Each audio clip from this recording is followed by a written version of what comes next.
there's anybody that's got like a purse down the middle aisle, yeah, they can just put it on their chair. Copy that. Let's get off the stage. I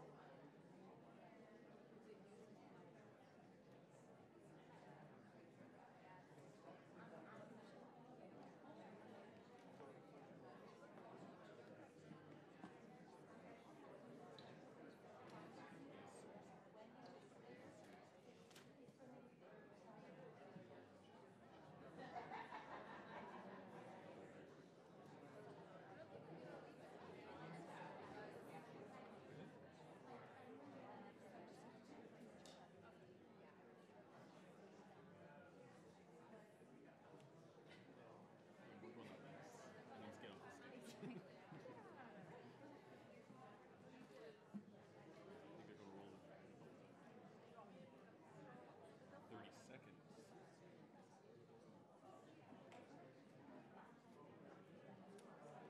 30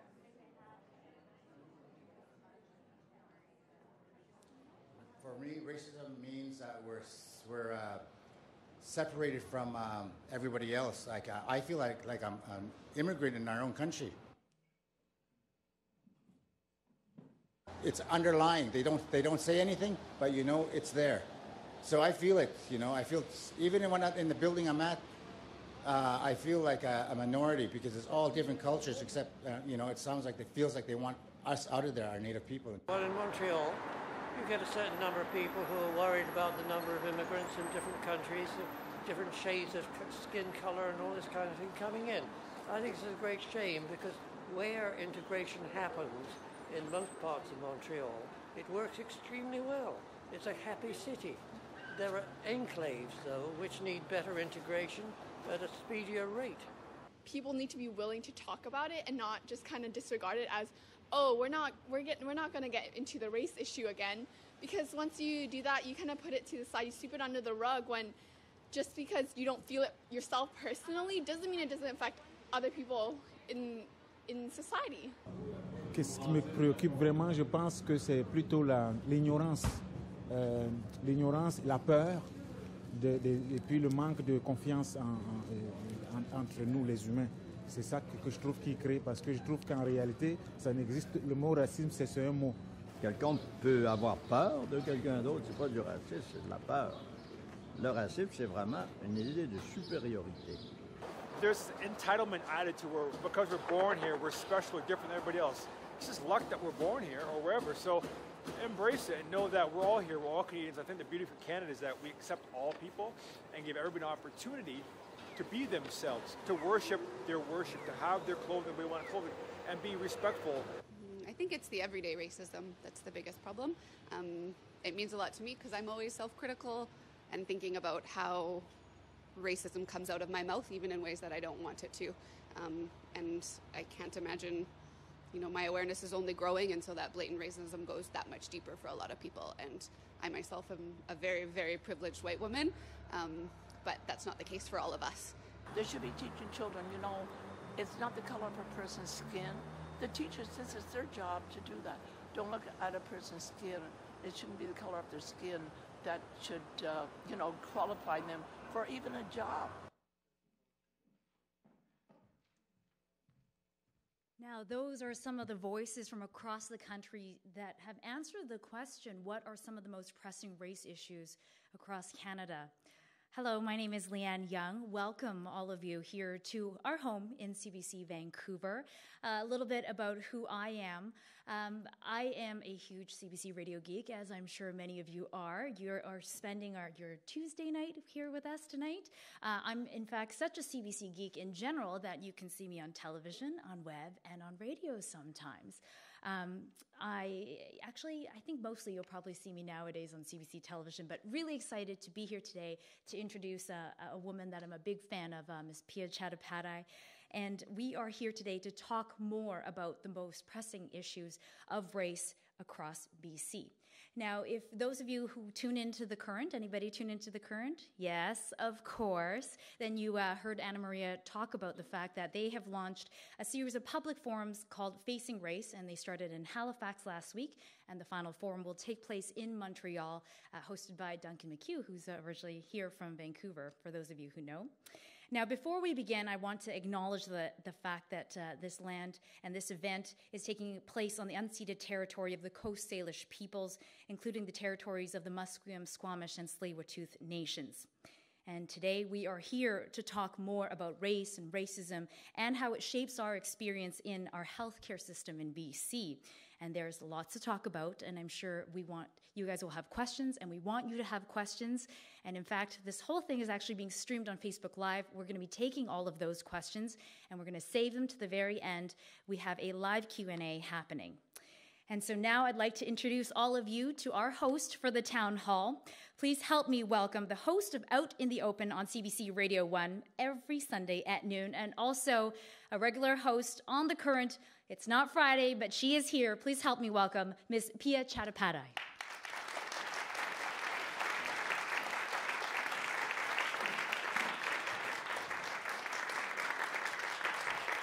Hi, everyone. Say hi, Piya. It's good. We're all friends, right? Anyone here not like CBC Radio? I always wonder if someone would dare to come in. Anyway, I'm glad you're all fans, because I am too. Thank you for being here. Thank you, Leanne, for that lovely welcome. As Leanne mentioned, we are here for our second town hall on the most pressing issues of race and racism in Canada. So the town hall you are part of today is going to air on your radio on Friday, March the 2nd. It will also be on our CBC radio app, and it will be available online at cbc.ca/thecurrent. The event is also being Facebook Lived. That's why we have camera people around. And this video will live online forever there as well. So when you hear this on the radio, you're going to think, this didn't go down exactly like I'm hearing on the radio. That is the magic of the radio. We're going to have to edit it down to our 90-minute show so it will fit that. I want to encourage you to tweet. Just don't be one of those people on Twitter who hate. You can tweet at us. You can use the hashtag CBCFacingRace. You can use the handle for The Current, which is the Current, CBC The Current. And my handle is at Piya, which is P-I-Y-A. So feel free to do all of that. I'm going to now ask our panelists for our first half hour to join me here up on the stage as we get ready to start our show. Tanya Dick and Diane Lindgren. Please come on up. We'll get started shortly. But I want to tell you a couple things about The Current. They're kind of like our dirty little secrets, but I'm going to let you in on them. We go to air in every time zone in Canada at 8:37. So we air in 5 different time zones. We go live to Atlantic Canada. So where I broadcast from or where Anna Maria broadcasts from, it's 7:37 in Toronto, but Atlantic Canada gets the first live feed of our show. Atlantic Canada sees all our blemishes because we're going live to them. By the time it rolls out across the country, we fix the flubs and the mistakes, and if we have legal concerns, we fix them. We don't have them often, but sometimes we do. So in BC, you guys get the most perfect version of The Current each and every day. Tonight, you are going to see how radio is made. You're going to see our warts, you're going to see our beauty, you're going to see it all. It will be gone by March 2nd when you hear it on the radio. But here we are in the flesh today and online on Facebook Live to be part of our show. So we need to practice a couple things. When we kick off the show in the moment and in between segments, when I welcome people or I re-welcome people, I'm going to put my hands up in the air and you are going to clap and cheer and hoot and holler, okay? It's hard being up here. We're all just regular people. Hoot and holler for us. We really like it. Okay, so we're going to practice. You ready? I'm Piya Chattopadhyay, and you're listening to the special edition of The Current. Hey, this guy ain't clapping. Oh, I didn't put my hands up. Okay, we'll try it again. You ready? It's like Simon Says, and I didn't pass. I'm Piya Chattopadhyay, and you're listening to a special edition of The Current. Okay. Have fun. Enjoy the evening. I'm going to take my seat, and we'll start in just a bit.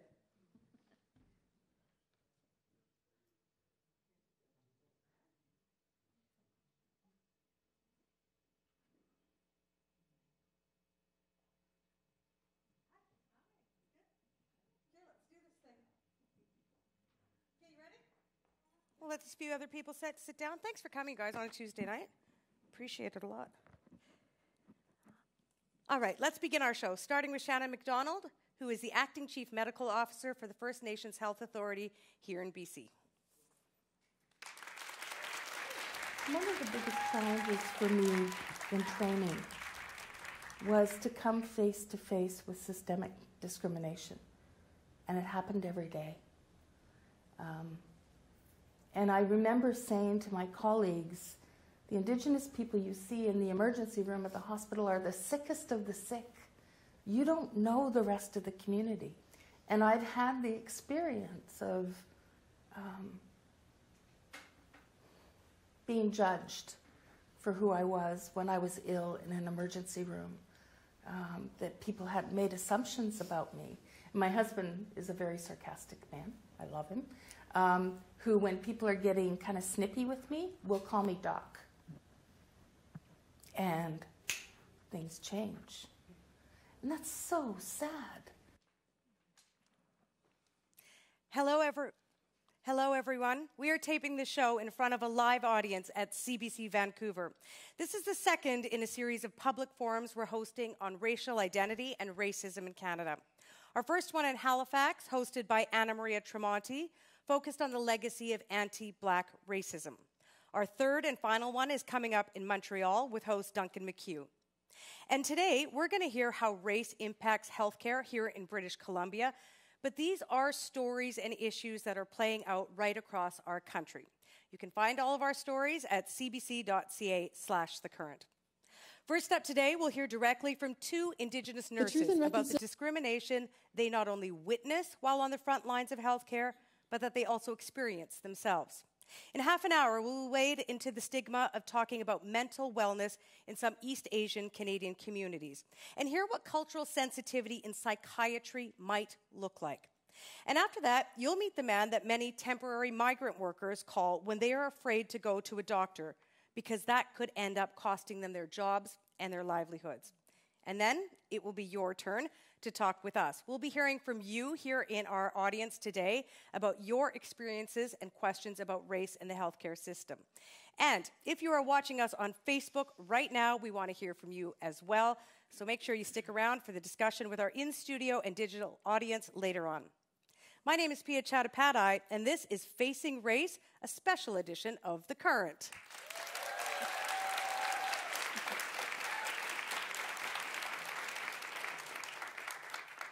The Truth and Reconciliation Commission of Canada calls on us to understand the gaps in Indigenous health as a result of previous government policies. Discrimination against Aboriginal people is, in fact, pervasive in the healthcare system, according to this new study, which says ongoing racism has had a major impact on Aboriginal people's health. Many Aboriginal people don't use mainstream healthcare services. They don't feel safe from stereotyping or racism. You're somebody that's wasting their valuable time that they could be spending on, somebody else more deserving. Racism against Indigenous people in Canada's healthcare system is well documented, and it has had life and death consequences. I have two nurses with me who are Indigenous to talk about the sometimes life-threatening prejudice they witness while on the front lines of healthcare, from emergency rooms to bedsides, but also how they're intervening to make a difference. Tanya Dick is the president of the Association of Registered Nurses of British Columbia, and she is a member of the Zawadeno First Nations of Kingcome Inlet. And Diane Lindgren is a Métis nurse and the provincial chair for the Aboriginal Leadership Caucus of the BC Nurses Union. Hi to both of you. Hi. Hello. Tanya, let's start with you and sort of your origin story. Why did you decide to be a nurse? I actually went to school and applied for medical school, but my grandma got sick, so I had to stay home with her. She didn't have much longer to live and ended up going into nursing school to get some sort of undergrad to get into med school, but fell in love with nursing and just stayed the course. My mom was a nurse as well, so she had a huge influence on... So this runs in the family? Yeah. And when you talk to your mom about your experiences as a nurse and as an Indigenous person, how do they compare? It's funny because she's my go-to for everything, particularly in my leadership role that I have now and the things that I do, and I bring things forward and try to bounce things off her and help untangle things from a different perspective. And she says these conversations you're having right now out there in the world are the same ones she had 20 plus years ago when she was doing the same advocacy work. There's a little bit of change, but not very much at all. So very, very parallel. We haven't moved much in this area when it comes to advocating for Indigenous people. What kind of conversations? A lot around the racism and discrimination, access, which creates access issues for our people to get help when they need it in critical points of their health care. And those are the kinds of things we're trying to deal with at home and figure out ways to heal and trust the system. And if we can't trust the system, find ways to be able to access it in a safe way. Diane, how about you? How did you come into nursing? It was a long journey for me. I had my children young and was married young, still very happily married.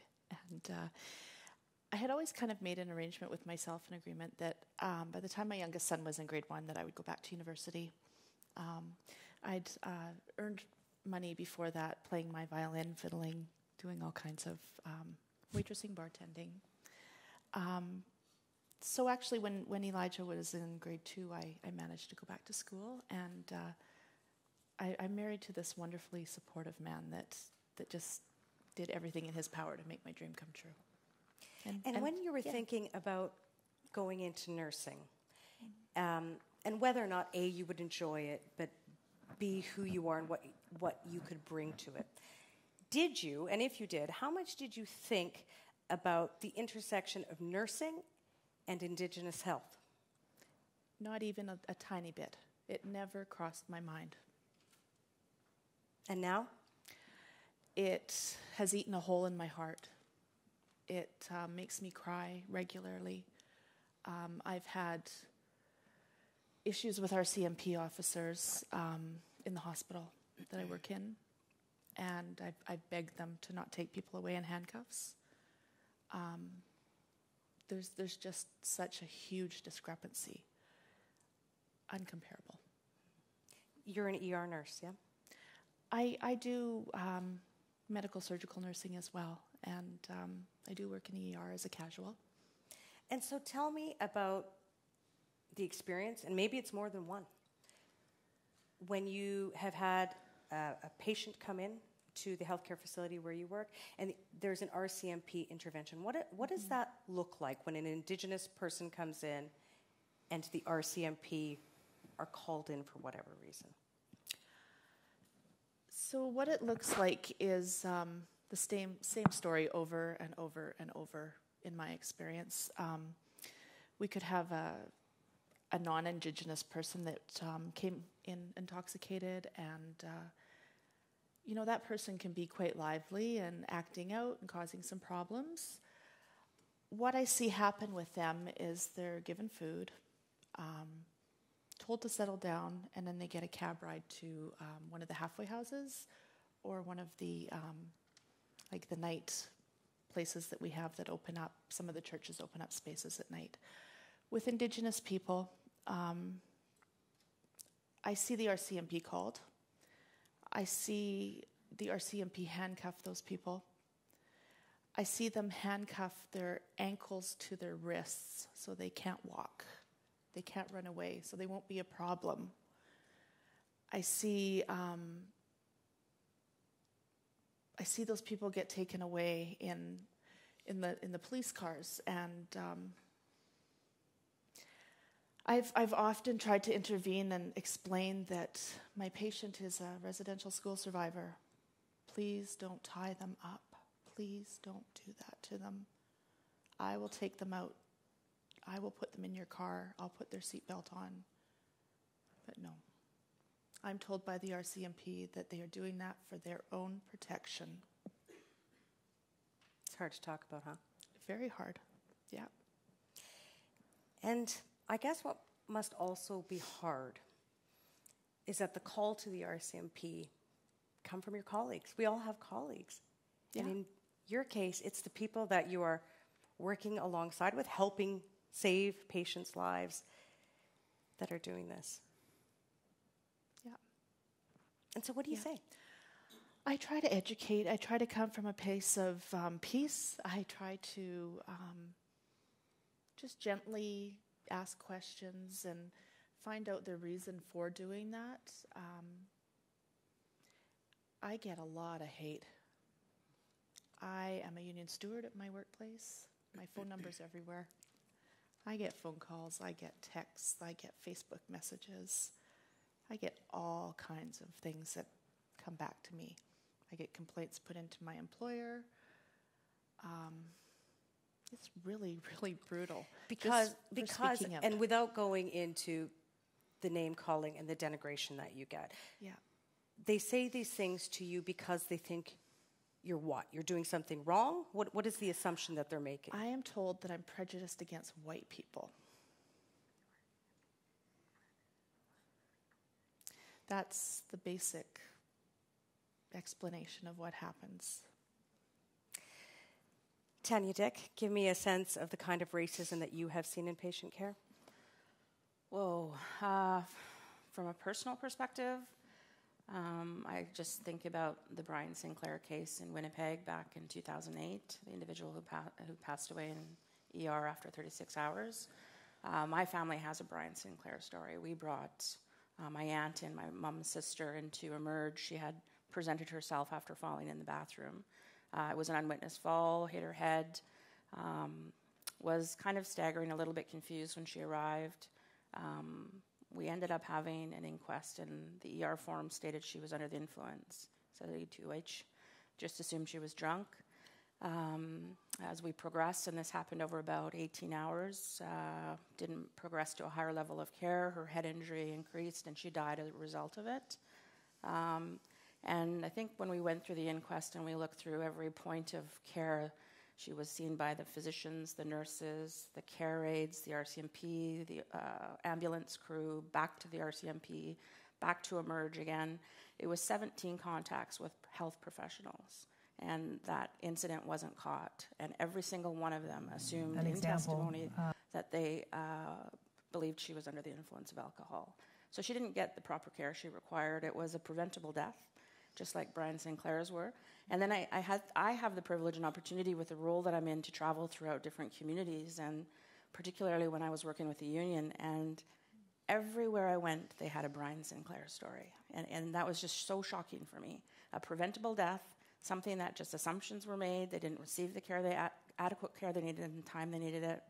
And it's just heartbreaking. It's so difficult. But it shook me to the core as an individual. And to see my mom and my family go through that was really difficult. I want to talk about the assumptions, and let's just call them what they are. So I'm an Indigenous person, and I've slipped and hurt my foot. And I come into a healthcare facility, whether it be in BC or anywhere in our country. What are the assumptions that are made about me as you see them happening? From my personal practice experience and family experience, going into Emerge with a twisted ankle, 8 times out of 10, it's drug-seeking behavior. And labeled as such, given, wrapped up, casted up, done whatever's needed, but not even given anything for pain management or pain medication that anybody normally should, just because these assumptions that they're drug seeking for narcotics or some sort of medication to get high on. And they actually say that. I actually hear people say that. You know, I'm sitting in the Emerge room with my cousin who just got hurt on the soccer field and, you know, has played soccer around the world, and they're accusing her of drug seeking. It's like she's the healthiest person I know and the squarest person I know. And it's just so unfair. For anyone who is injured or hurt, going to a hospital, it's daunting, it's stressful, it's unwelcoming in the sense that no one really wants to be going to the hospital. Tell me more about what you see that sets Indigenous people's experiences in healthcare apart from everyone else, be it in a hospital, be it in a doctor's office, be it in a walk-in clinic. What other kinds of things are you seeing, Diane? I think Tanya really nailed it with her last statement. But, you know, just to add to that, as a OR nurse and someone who's worked very closely with surgeons for many years, 2 of them come to mind who have openly stated and actually given education to the nurses in the surgical unit about how Indigenous people have different pain receptors and do not need the same level of narcotics for surgeries. You hear that commonly? I hear that. That happens in the nurses' station. And what does Nurse Diane say at that point? I take a deep breath. I try to ground myself. It's easy to go to 0 to 60 in a second, right? But it doesn't accomplish anything. And I the first time I try to gently pull them aside and have that conversation with them and explain that I'm Métis, I feel pain. Pretty sure my parents feel pain. Pretty sure all my family feels pain. And that I don't think I'm different than anybody else. That doctor then told me that he'd actually been to a forum that had given him that education. So he's not the only one out there, you know. For our people, as mentioned in the preview by the doctor of the First Nations Health Authority, we don't run to the hospital. We have to be pretty sick to get there. We're afraid. We're terrified. I've seen those Brian Sinclair times more often than ever should have happened across Canada, period. People who come in that have, like Tanya's auntie, had a bad fall, have a head injury, right away, BC Ambulance says, well, there was alcohol in the house. They're drunk. They come in, no CT, no blood work, put in a bed, and left in a corner. When I have taken that patient or those types of patients as my own patient for the 12-hour shifts that we work, I always, it doesn't matter who they are, always go back. I do research on each person. I want to know how they got to where they are and what I can do to support them. If there's something that's been missed, I don't trust. I don't trust anybody. And I do naturally have a curious nature, but I can't trust. It's my license that's on the line for these things too, right? And not only that, but just the morality of having that person who has loved ones in my care is such a gift to me to be able to do that. When I find discrepancies like this, I do report them. I've had really supportive doctors that have come to my aid and really stood by me, thankfully. But then I get these little meetings that I'm called into. And I'm told that I should probably be careful, that people that like to dig for things get in trouble. So I just say, what am I digging for? I was looking into my patient chart because they're my responsibility for that 12 hours. And I need to know what's going on. Tanya, what's your experience like in terms of your profession, healthcare? You witness, as you've said, you've had this in your family, you've witnessed a lot of racism in terms of patient care on the job. What has your own experience as an Indigenous woman and nurse been on the job? The majority of my career, I've worked in Indigenous communities. So right now I work in a hospital. That's my dad's reserve. So I got a lot of clout and leverage there because people don't act up or I'll call my aunties. Yeah, so it's a little bit different, but I've had opportunities to visit other institutions or hospitals or clinics and just witnessing some of those things. It's kind of like mainstream stereotyping, that kind of deeply embedded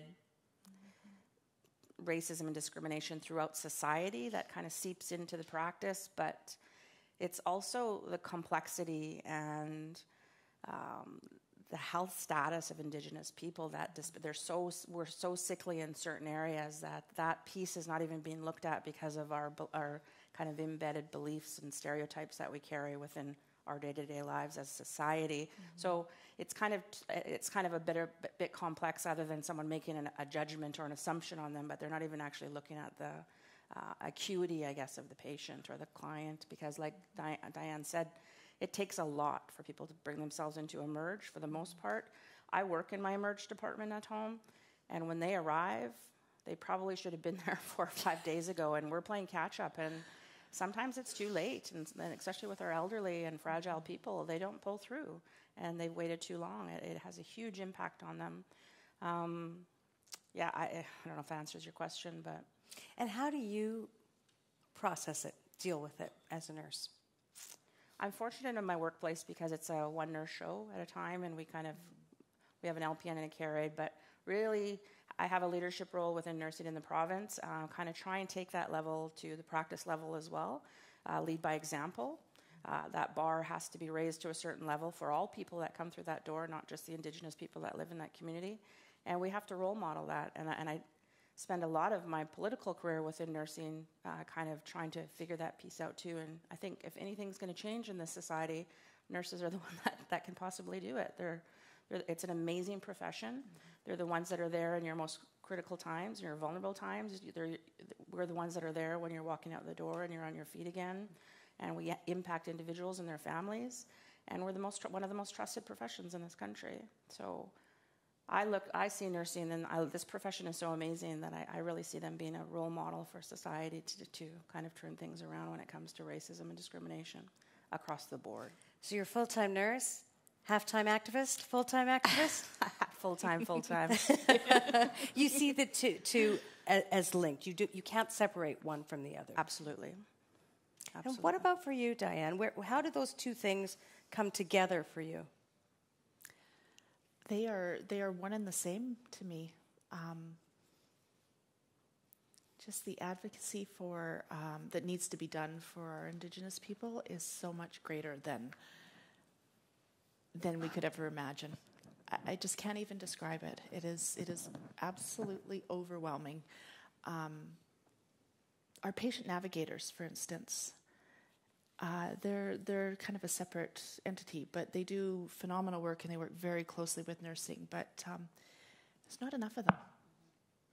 We need way more. They're the ones that support the patients with cultural or safety issues. And when we have as many patients as we do have, one person just isn't enough to do all that work. I imagine that both of you get sometimes. Your job is to be a nurse and, put the bandage on, put the cast on, make the patient feel comfortable. Your activism needs to be left on the side. You say what to that?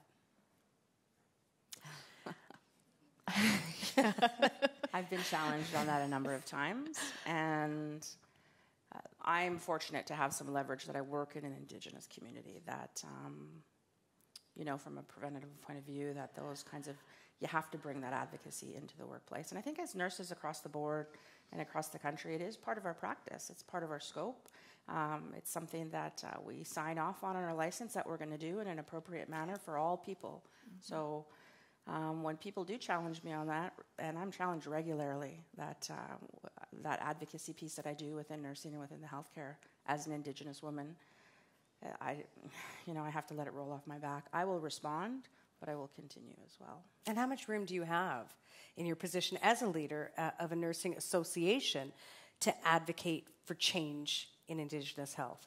I think it's an incredible platform. The association is it's an amazing platform. Not only is it provincially attached to all of the nurses and nurse practitioners in the province, we're attached to the national body as well, the Canadian Nurses Association, which I get to be a board member of.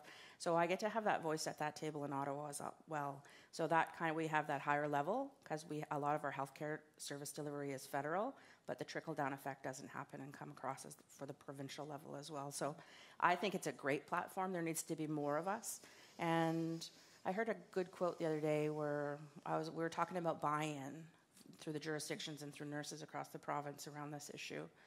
And somebody had said, we got to stop with the buy-in. We need to have some ownership around this. This is something we have to carry as nurses in this province. And really, if we're going to get rid of racism and discrimination within the healthcare system, it's going to be the nurses that do it. So we have to own that, and we have to pick that ball up and run with it. And I agree. Yes, tough act to follow.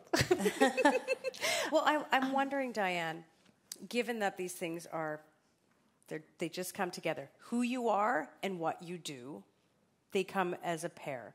How much pressure does that put on you, not only on your day-to-day job, but speaking about it publicly? Because here we are speaking about it publicly. We're naming it. We're talking about it. You said you get some blowback from your colleagues. I do. I I imagine you might get some after this. Probably. And how much pressure does that put you under? It's an immense amount of pressure.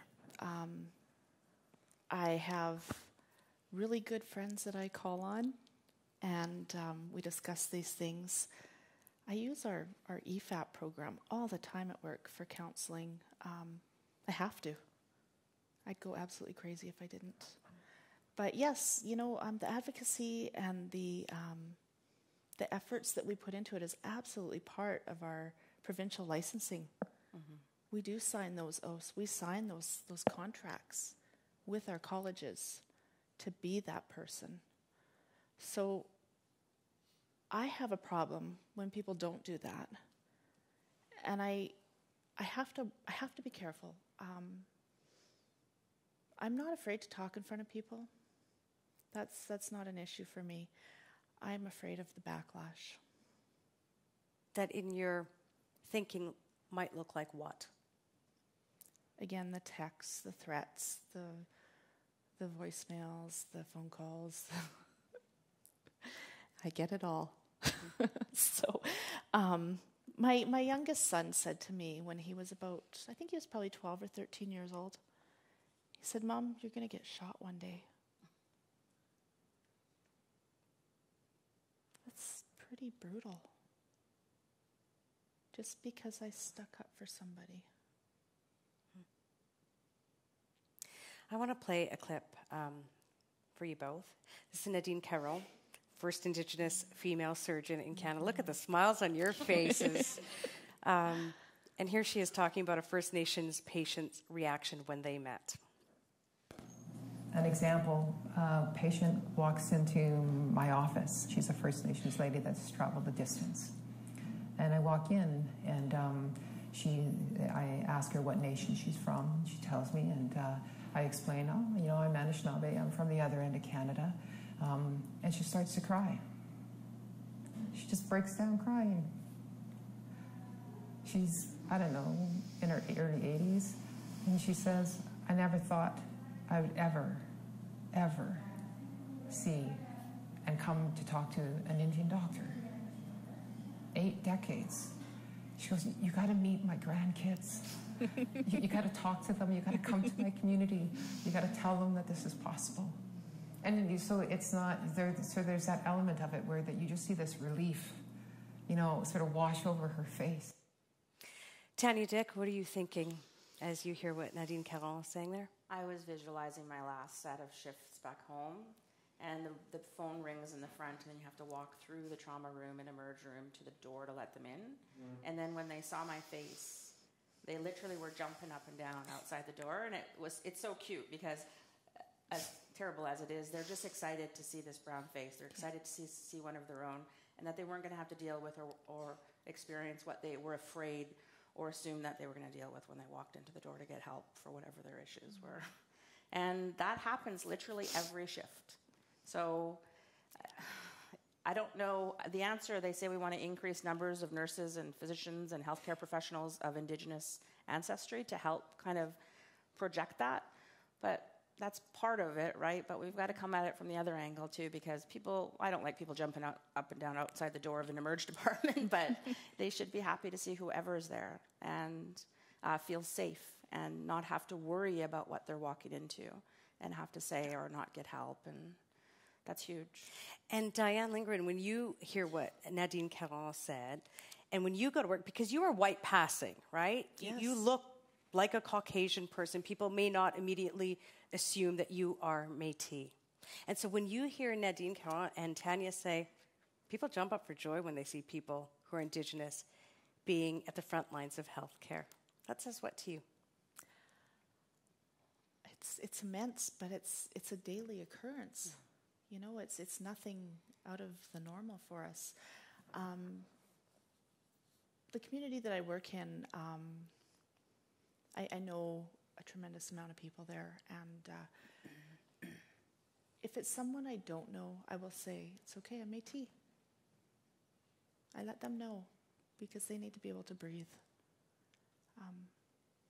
It's just a safety issue. I've been called a Windian. I've been called... A Windian? A Windian. I'm a white Indian. Whoa. Yeah. White eyes or whitey. I've had managers saying, well, what are you? And I just, it's a rhetorical question. I say, well, what are you?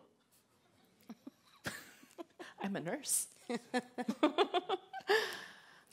You know, we're having these series of town halls not only to illuminate the problems that our country is being challenged by historically and in modern times, but also to try and, bridge the divides, come up with some solutions. We know that there's systemic racism in healthcare, and you two have been talking with me about the individual experience, the day-to-day. So let me ask you both this. What's it going to take? It's a big question. You ready? What's it going to take to confront and tackle the racism you say you both face along with your patients? Well, this moment is kind of a turning point in my career. It's these platforms that we need to have these difficult conversations at. We both were leading up to the days to this night, and we were just getting more and more amped. It was a frightening situation to put ourselves into, to talk about our profession and our colleagues and a system that we work in and identify with that hurts our people. But it's such an important conversation to have. The change will not happen until we have this conversation, and in a way where it's a two-way conversation. It's not being talked to as Indigenous people and Indigenous people talking to non-Indigenous. We have to define reconciliation within the healthcare system, and we have to define it individually as professionals and as individuals in this country, and that will be a first starting point. I think the more and more like these, I haven't had an opportunity for this platform in my past. I've been doing this work for a decade now, and you're seeing the kind of momentum shift and change in the conversations in many different areas. So it's inspiring for me because it's getting up every morning and running into a brick wall over and over again for the most part. But when you see these little changes and sitting here and having this conversation and being able to share my lived experience and personal thoughts it's a great opportunity. It's a start. It's a conversation, right? Diane, what do you want to say to your colleagues in your profession across Canada, nurses, doctors, other healthcare professionals? What do you want to say to them to help them understand and get better in many cases when it comes to caring for Indigenous patients? That's a question I ask myself every single day, I think. I don't think I have just one answer. But, people say, oh, I don't see skin color. Everybody's purple to me. Well, that's the first conversation that we have. But just like Tanya says, it's forming allies. It doesn't matter who you are, but if you'll listen to me and believe what I have to say, then you can take that message to the next person. And just forming those allies. Google's a pretty wonderful thing. Not that everybody should just Google everything, but the conversation's important, and we can't reach everybody, So these platforms are such an invaluable tool for us to use, and thank you for having us here. To my colleagues, I think I work with really an absolutely outstanding group of nurses overall. There's work to be done everywhere.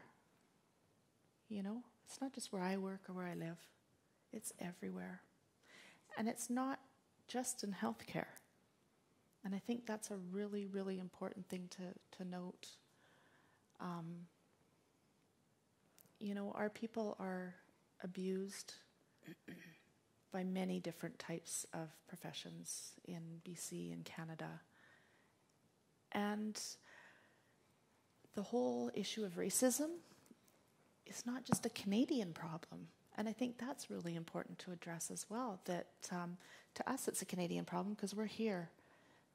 But the United Nations Declaration of Human Rights for Indigenous People, I would like everybody to read it. You know, it's a light read. It's not a tough one. And the books are free from Amnesty International. So you just have to pay for shipping. You know, it's an easy thing and an easy thing to live by. Thank you to both of you. Thank you.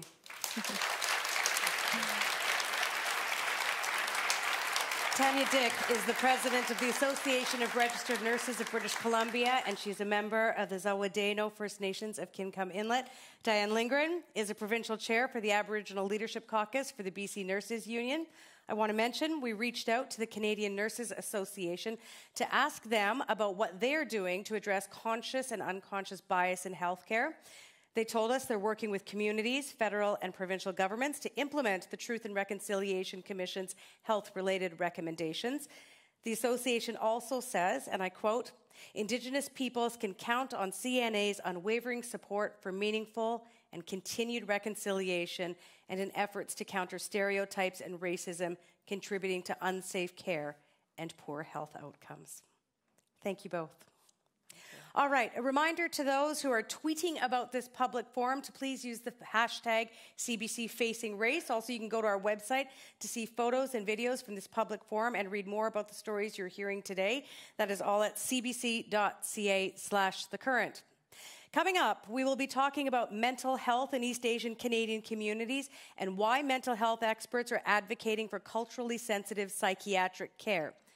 We have a pretty full house here at CBC Vancouver, and in our last half hour, we'll be taking questions from our audience right here in the flesh and from all of you watching on Facebook Live right now. I'm Piya Chattopadhyay in Vancouver, and you're listening to Facing Race, a special edition of The Current on CBC Radio 1. Thank you.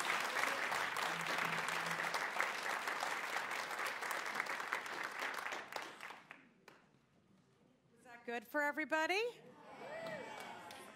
Weren't they? Thank you. Thanks a lot.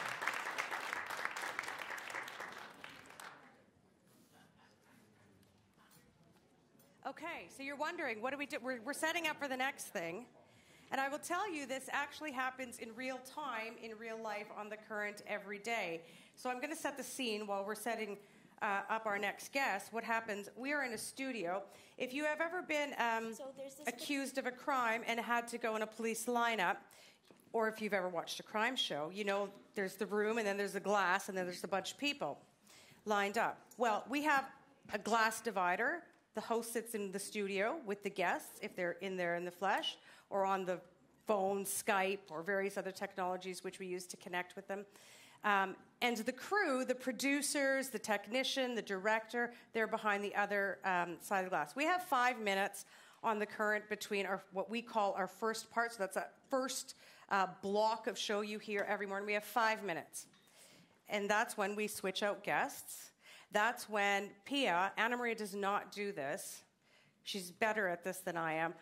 I shove food in my mouth for 5 minutes. And we scramble paper and get ready for the second part. So that is what I am going to do now, and we will get started in just a sec.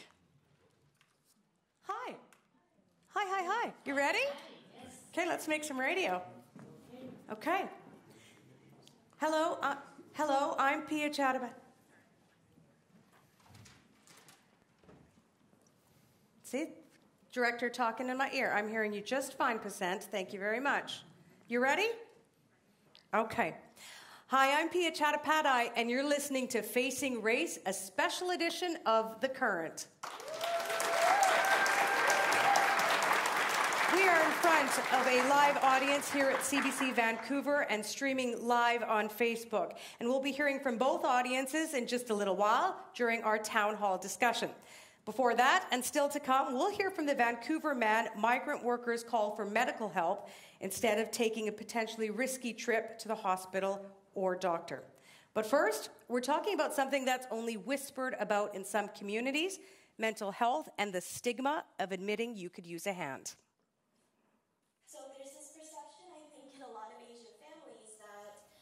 is very important. Like, if you do something that is going to bring shame on yourself, you are going to bring shame on your family too. And you're going to bring shame on your children. And you're going to bring shame on generations to come. You're airing out your dirty laundry, i.e. mental illness or mental health issue. And there's like this like pressure cooker when it comes to education. Like, there's a lot of competition. There's a lot of fear over not succeeding. And that's a lot to handle when you're young. So I think that's a barrier too, is that, if you can't handle your own education, well, shame on you. That's a weakness. That's Larissa Ho, author of Becoming Silver Girl, talking about the toll of feeling intense pressure to succeed and its impact on mental health for some people. No matter who you are, it is not easy to talk openly about mental health. Stigma exists for many, many people. But sometimes cultural barriers provide an added layer of difficulty that keeps some Canadians from reaching out for help. And when they do, it can be difficult to find culturally sensitive mental health care. If you have thoughts about this and the other conversations we're having today, I want to remind you, please share them using the hashtag CBCFacingRace. All right, we've got 3 people with me here on stage to talk more about the challenges of getting adequate mental health care in Chinese, Korean, Filipino, and other East Asian communities in our country. Dr. Hiram Mock is a clinical professor at the University of British Columbia's Department of Psychiatry, where he's currently conducting research on Asian men's mental health. Sally Lin is a Victoria-based writer interested in the intersection of race, culture, and mental illness. And Queenie Chu is the CEO of Success. It is a multicultural immigrant settlement organization. Hello to all 3 of you. Hello. Hello. Sally Lin, let me begin with you. When you just listened to Larissa Ho and what she was saying in that tape, what are you thinking about? Everything she said really resonated with me. So I immigrated to Canada when I was 8 years old from China. I'm what I consider and what others have called a 1.5 generation immigrant, which is somebody who can remember the country of origins and usually came between the ages of 6 to 12. So I take a lot of pride in my hyphenated identity of being Chinese Canadian. But it definitely, having both cultures have really impacted the way that I understand mental health. So when we first came to Canada, it took a while for us to get set up, just the basics, work and school. And so we had to basically eat our bitterness. So this is a term that my parents said to me all the time that I didn't really start thinking about until recently. They would say things to me like bitterness first, sweetness later, constantly about everything from foods I didn't want to eat to real hardship that I experienced. And then so when I went to undergrad, I did my degree at McGill studying psychology and anthropology, but what drew me to psychology was that in Psych 101 we were learning about depression, anxiety, and I thought, I think these things resonate with me, but I've never heard of them before because we never use those words. And in fact, earlier I was asking Queenie and Hiram, how do you say depression in Chinese? Because I don't know. But I did hear a lot about eating bitterness and all of that. And it wasn't until undergrad that I went to see a counselor for the very first time. But the process of talking about what was bothering me felt like process of vomiting up bitterness, because that's essentially what it felt like. All of these things that had accumulated was coming up, and the pressures of the model minority myth of a certain type of success that Asians are expected to have, as well as the stressors of wanting to be popular in undergrad and going out partying, but still getting a really good grade. So having that hyphenated identity meant I was getting a lot of pressure on both ends. Is it fair to say that the translation for eating bitterness would be suck it up, sunshine? Something like that, yeah. And help us understand, for those of us who don't know your cultural background and the values. It's one thing to have a saying, but help us understand the cultural underpinnings of eat bitterness, sweetness later. What are the values? Well, I mean, recently I've started learning more about Chinese history and putting it into context of the life of my maternal grandmother who passed away last year. So was probably in her 80s when she passed away, but none of us really know for sure, because when she was young, she lived through the Sino-Japanese War in the 30s, and so she survived that as a young child. And then she survived the Great Famine of the 50s, 60s, and then became a mother of 7 during the Cultural Revolution, even though she couldn't read or write. And her husband also passed away right in the middle of the Cultural Revolution. So, you know, understanding that and putting that into context, I can really appreciate why you had to eat a lot of bitterness just to survive. And, you know, in Chinese culture, physical health is really prioritized. So, you know, on a day like today, I got here a little bit early and I was walking around downtown. It was really windy, and I could just hear my mother's voice say, "Put a hat on." So I put a hat on and zipped up my coat, and it was physical health was always prioritized, but mental health was never really talked about, in my family at least, beyond the eating bitterness part.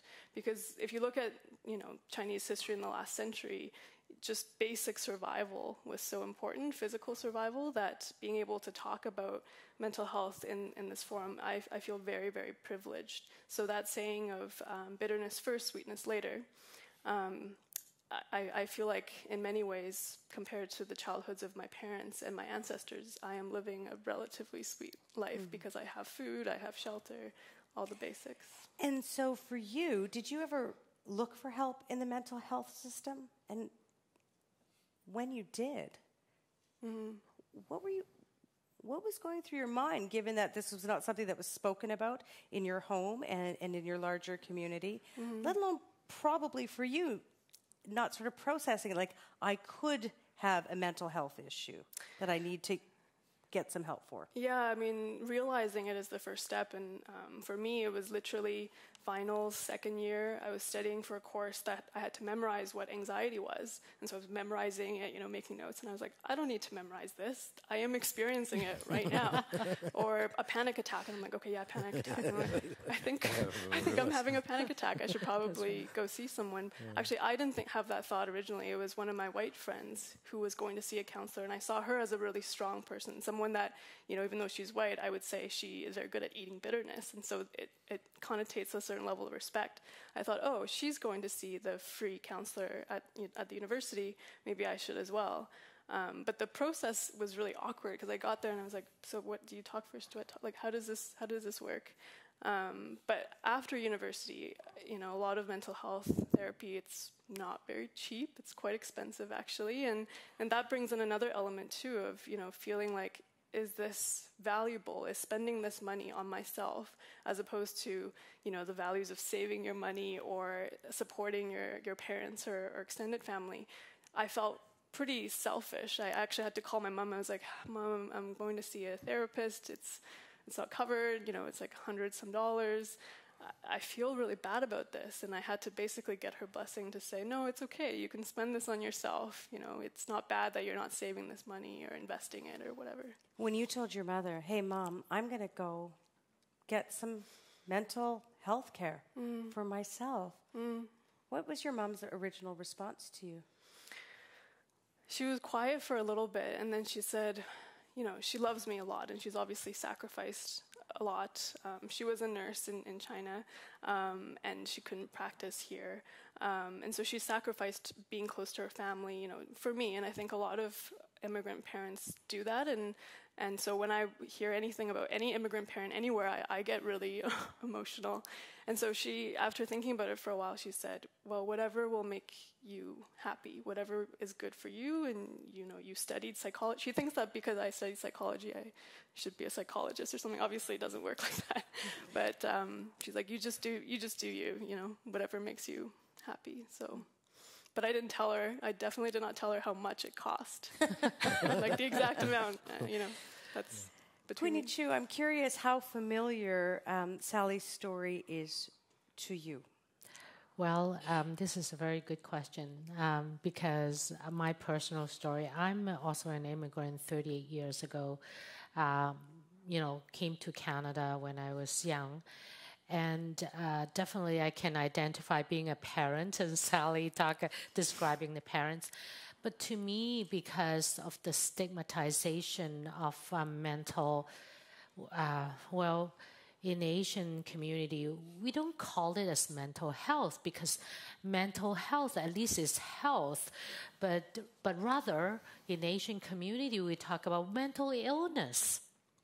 So it changed the whole connotation about the stigmatization of mental health because people consider that as an illness rather than health. So I think immediately people jumping into the gun to say, well, you have an illness. Mm-hmm. Okay, so, and it's mental, it's not even physical. So I think that really kind of didn't help the situation, as Sally mentioned, the example. That even if you have some sort of need for some counseling therapy, but sometimes it could have been even deeper into the situation, and yet people didn't get help soon enough before they can get themselves out of the situation or being helped. So I think, to me, this is so real in the East Asian population. The stigma, the connotation of illness to that disease process, we think it's a disease process, that really wasn't helping a lot of people, and compounded with the being an immigrant. Among the immigrant community, and some of them are not as well-to-do, and they are the hardworking people every day. And so layering up with that, economic issues, financial issues, and there comes Sally talk about the high cost, therapy that might drain onto the family, or they perceive as a burden to the family. So I think all this kind of all add up, and the person probably say, well, I don't have an illness. I mean, maybe they gone into denial, actually. I don't have an illness, until they get deeper and deeper into that path. I have heard this anecdotally from friends who are part of the East Asian diaspora, often kids of immigrants, who, when we talk about mental health, they say, well, my parents would say to me, or have said to me, white people have mental health challenges, not us. Or don't tell anyone because you will bring shame onto our family. Correct. Mm-hmm. Familiar to all three of you. Yes. Correct. Absolutely. Because people think that, it's not considered mental health issues. Are you serious? Are you crazy? That's what people are talking about, right? And this definitely is a dirty laundry in the household. Who want to unfold their dirty laundries to somebody else that you don't know? It's somebody else's issues. Again, the whole denial, sets into the issue. And totally, why would you go to see a therapy or counselor when you actually don't have a mental illness? Because it's all this denial. They don't even admit that. I think that's the problem. Hi, Ramak. So pick up from where Queenie just left off, and why it's important that we study mental health in specific cultural and racial groups. What are we trying to learn more about? I think cultural factors are very important plays a very significant role in the detection in how patients view their problems, and also in the how they access help and how they get into the treatment process. As Queenie has pointed out, the conceptualization of mental illness in different ethno-cultural groups is very different, and sometimes they are very skewed. They tend to have a very poor conceptualization, from very severe to not normal versus not normal.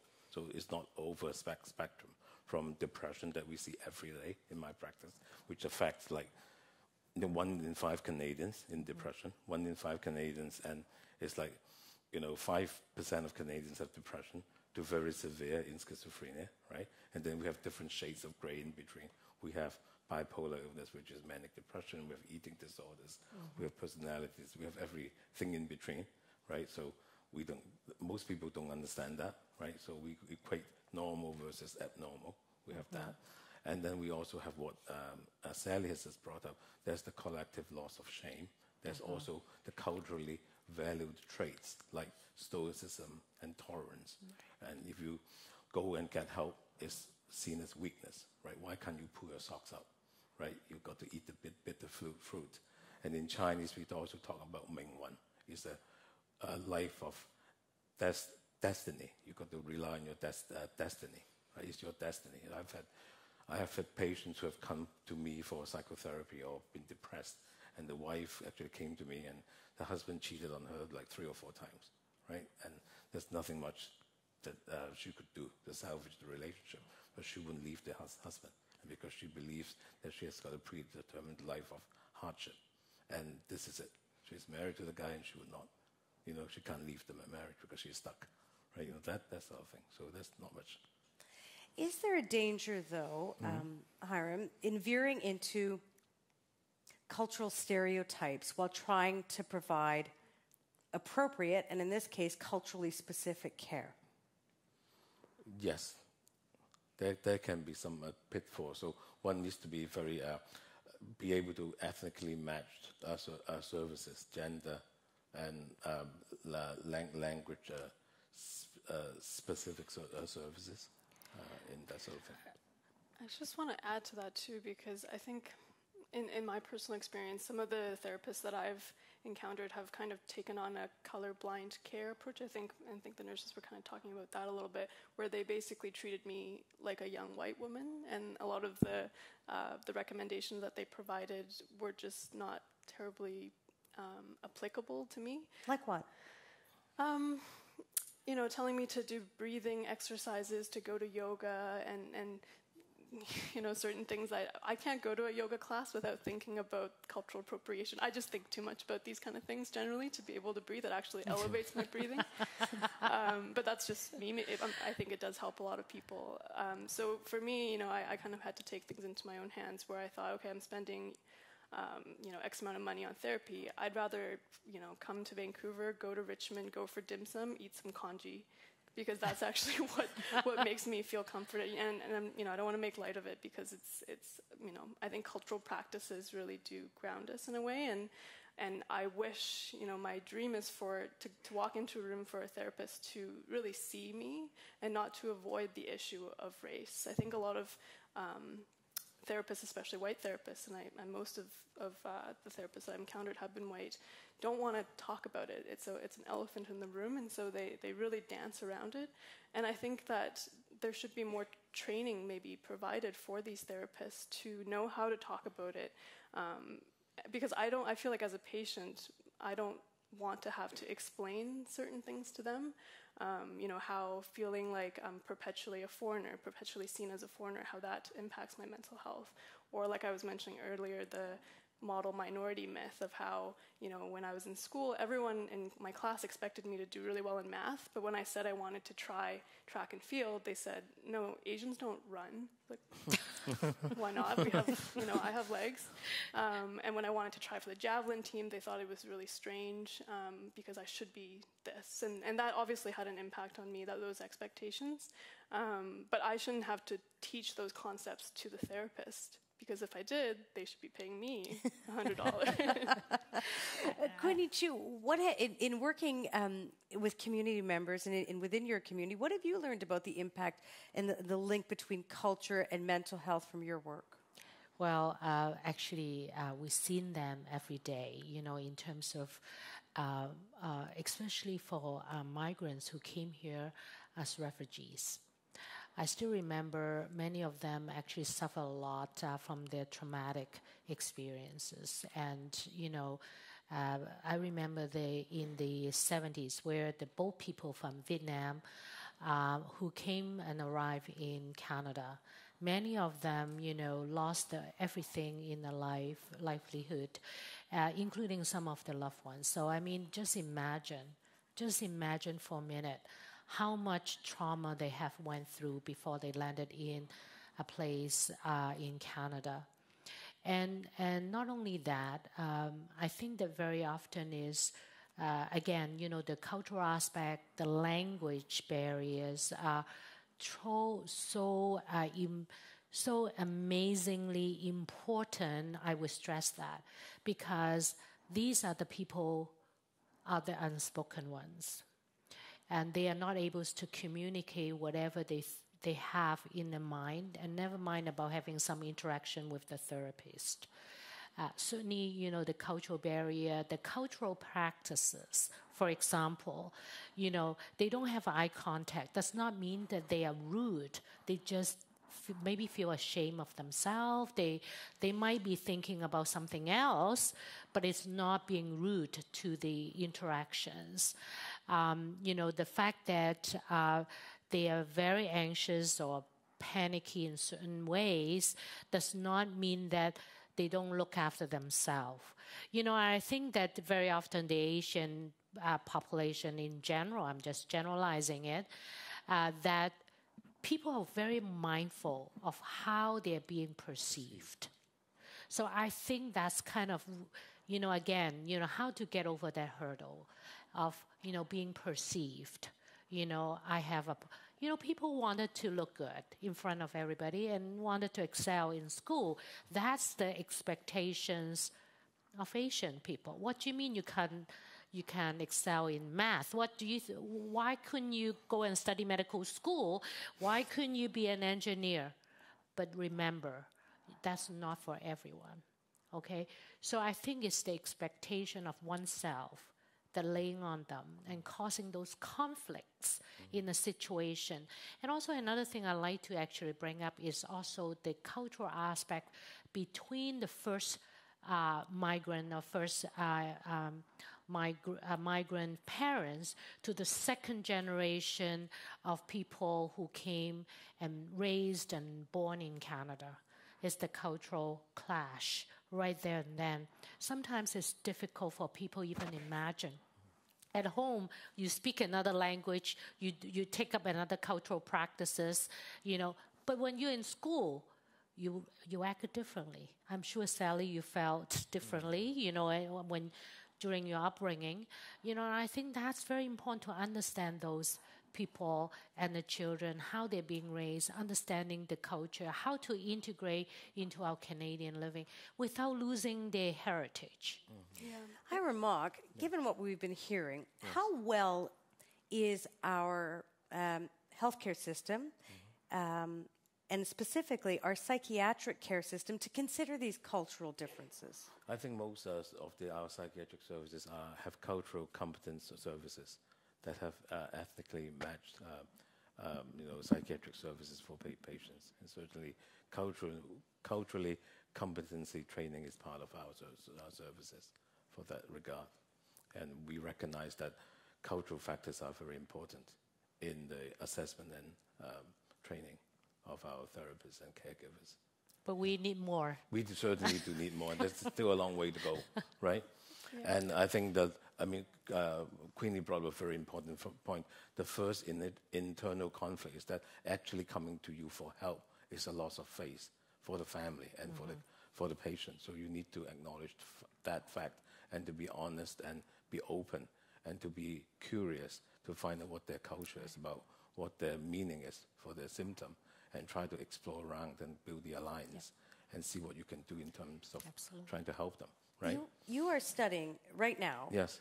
Specifically, you are studying East Asian men's mental health. Right. And so as you are doing your research, what are you learning? Why are you focusing on this group of people? Right. But beyond what we've heard in terms of the cultural context of all this, what are you learning about East Asian men and the relationship to mental health care? Okay, what is very shocking, not too shocking, is that we know that there are many large epidemiological studies all across the world showing that the lifetime prevalence of depression, which is the most common disorder in the world right now, is that depression is more common in women than men. It's like 2 to 1, right? Yet the suicide rates in men is 4 times higher, right? Men die 5 years younger than women in general. Our lives are shorter, men, because they do drugs, they smoke, they drink alcohol, they don't look after their diet, they have heart disease, they have depression, and they don't look after their psychological needs. There are many reasons, right? And So the scholars in depression research have proposed there's some reasons that there may be a male type of depression, because women, when they're depressed, they come into the doctor's office, they cry, they lose sleep, they can't concentrate, they have energy issues. But men, when they're depressed, they don't talk about it. They're withdrawn, they lose self-esteem, they have no self-respect, they are angry. They're going to beat the shit out of people. That's something that they're withdrawn, they do alcohol, they do drugs, they do it totally different. So it's a male type of depression. It's very well validated in male research. So there are depression rating scales. There are different scales to check out where men conforms to male norms. So we're trying to do this thing, and I got this grant through the VCHRI, which is Vancouver Coastal Research Institute. So I try to do that in Asian males. So do it in Chinese males first, because in Vancouver, 25% of people speak Chinese at home. So I did it in Asian males. We validated in those scales specific for male depression in Chinese males. So we did it in 50 males in the outpatient clinic at Vancouver Hospital, and also in some GP clinics. And we use these scales to see how they conform to masculine norms, and also how they score in their depression. So they're moderately depressed. They all receive medication treatment, and also the thing. So in the long and short is that most of these scales that were used to measure male depression in Caucasians are not culturally specific for the Asian males, which is not a surprise. So we need more specific scales. But we know that in the news, you see a lot of Koreans or whatever, Asians, they tend to present very late in the news that there's a statistic in the news that there's violence, there's homicide, right? So a lot of these undiscovered cases where there's violence at home, there could be the male being depressed, and there's depression not being treated. So we need to do more.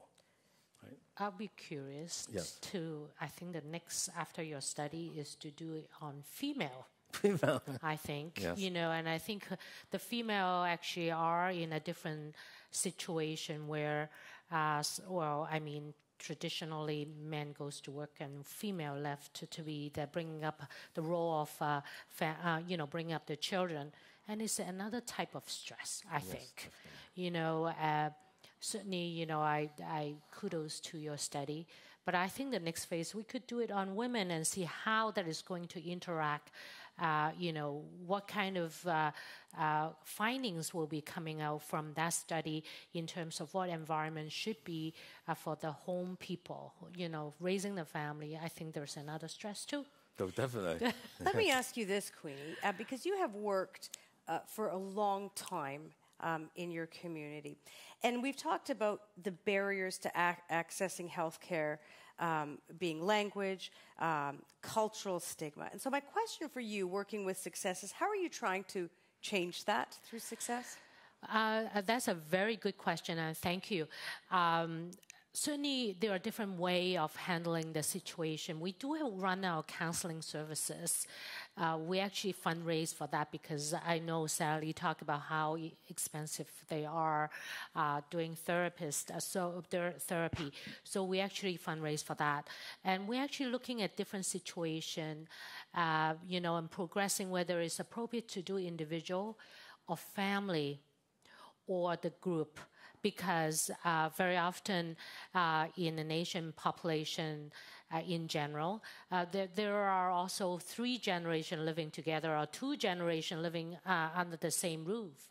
And that's kind of the family dynamics happened. So we try to also look at group therapy. To look at group dynamics, and making sure, the person who's perhaps is driving the situation, that, the family members are empowered equally in terms of the situation, rather than one takes on the role as the family kind of breadwinner and has all the control and power, and the rest is kind of the follower and causing the stress within the family situation. So we do a bit of those as well. And also we do kind of health fair annually to actually promote that programs to ensure people understand it's not something to be feeling bad about. This is something actually you can access it. We can speak the language to so that you can understand what's happening. So we do hold workshops and mental health a day. We said mental health day, so we didn't say mental illness day. So I think in a way to gradually changing the connotation of mental health in the East Asian populations, for sure. We are here today doing this town hall about race and racial identity as it connects and doesn't connect with our healthcare system. Hiram, put this in the context of what we know about the connection between the impacts of racism. And Sally spoke to this a little bit earlier about not having to explain the racism that she has faced and faces every day to the therapist and not have to do that heavy lifting. But talk to me about the impacts of racism on mental health in Canada. That's a hard one. I mean, do you see that in your practice? Yes or no? Yeah, yes or no. So, I mean, in the first section, I certainly witnessed some of that when I do my shifts in the emergency room, sometimes, but not all the time, right? So I've seen some stereotyping going on. But in my own practice, because I do a lot of cross-cultural work myself, and I'm sensitized to doing that, and certainly my colleagues practice culturally sensitive care, I don't see a lot of that. So let me try to answer to your question a little bit. Yeah. Certainly, success as an organization, we are also very multicultural in nature, and we have multilingual staff to address, to make sure there's the language barriers being overcome. And certainly, when we held the last forum on anti-racism and anti-discrimination right in downtown Vancouver, certainly we actually released our statement in looking at anyone who feel that there is any distress being, because of, it could be, the discrimination flyers that in some community that, with the hate sentiment being circulated in community. Certainly there is certainly uncomfortable feeling within the individuals or within the community, and those needs to be addressed. And I think that certainly there's, to a certain extent, yes, there's some concern about that, and we did say, we would like to offer those help to the individual or the groups that they need a bit of, support in those areas, because no one wants to be targeted. And no one wants to kind of come to this country and being not welcome. So I think those cultural barriers, definitely we wanted to make sure, in terms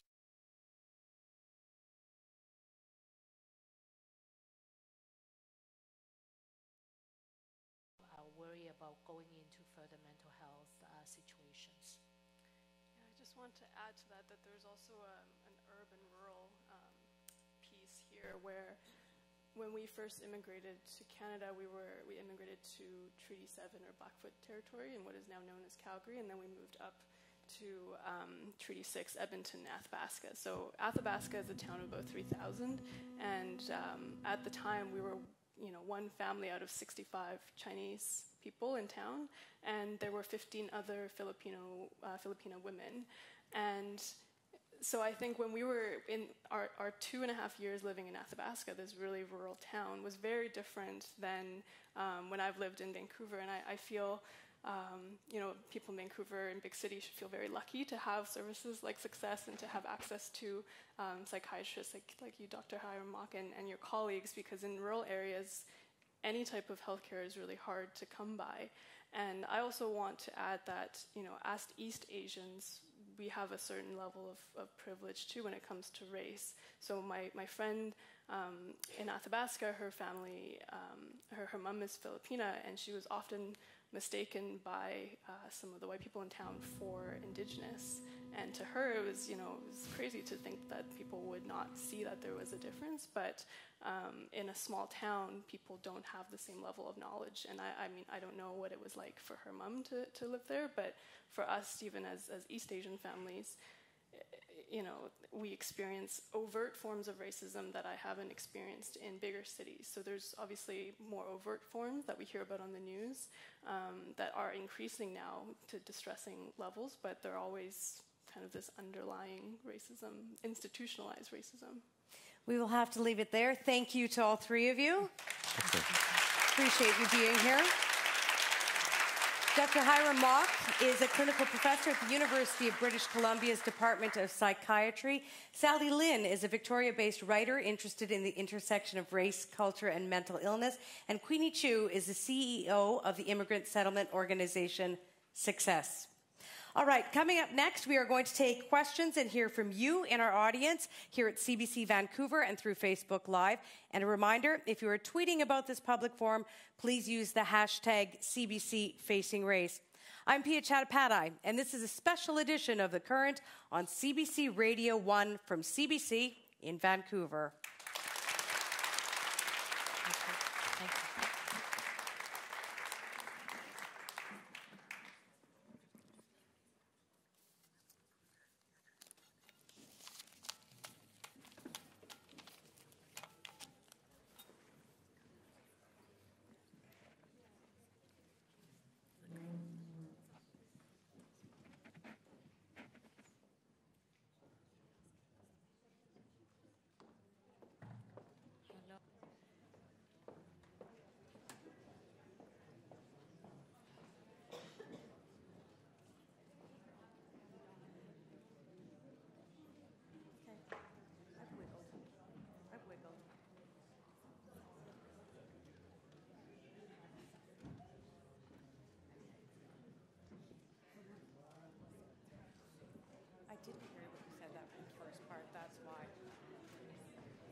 No one's going to admit to that.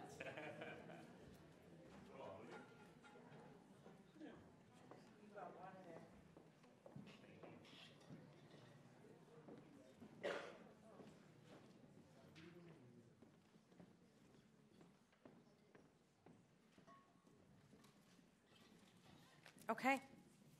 Here we go, folks.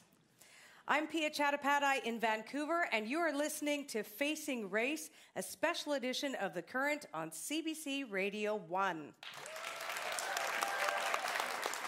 This is the second in a series of public forums The Current is hosting on race and identity in Canada. Today, we are looking at how they shape our physical and mental well-being and influence our experiences with the healthcare system. Now, to learn more about this town hall and others in our series, please go to our website, cbc.ca/thecurrent.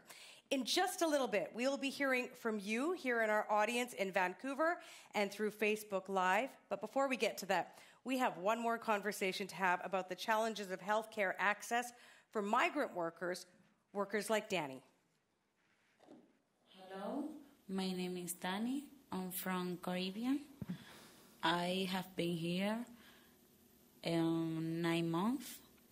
I came here for working student, but actually I'm working and now I'm pregnant.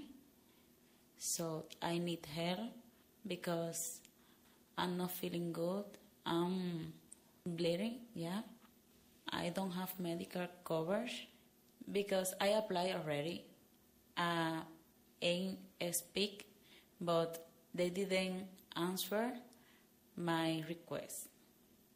I need Byron because he has some connection to can help me in some hospital. In my situation, it's so difficult. I don't know. If I didn't have his help to me, it's like I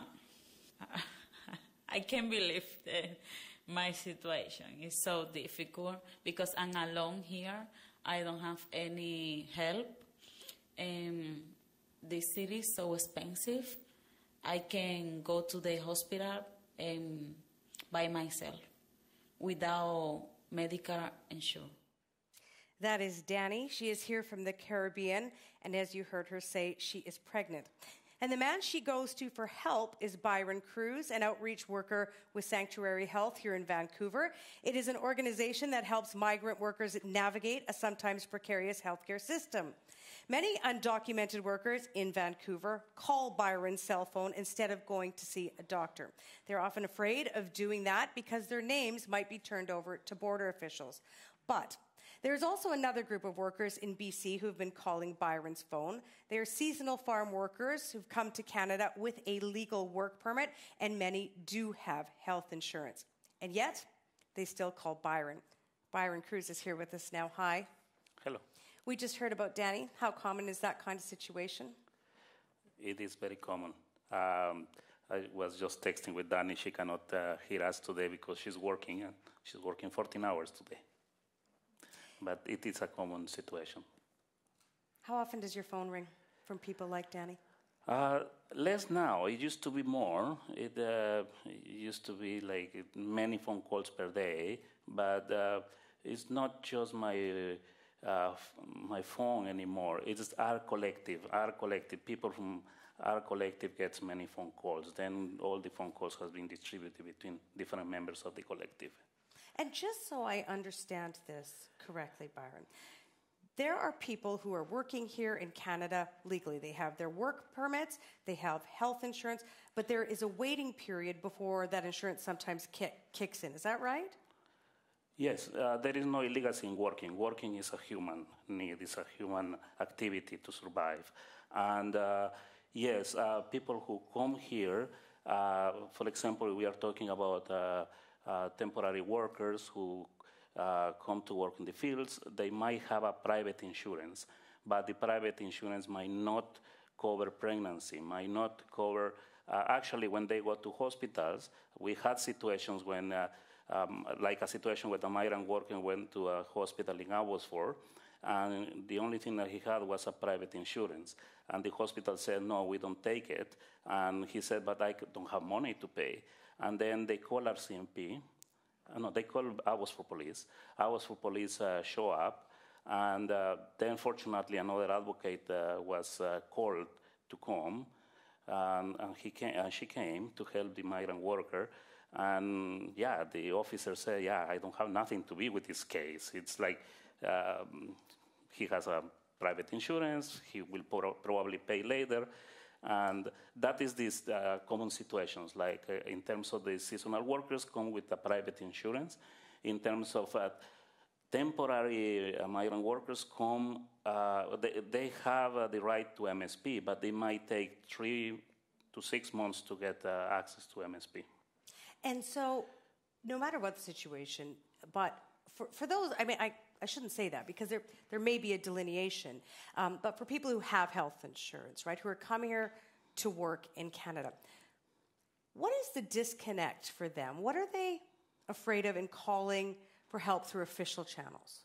Thank you. When in our work as Sanctuary Health, we work with people with precarious immigration status, and precarious immigration status means many kind of statuses.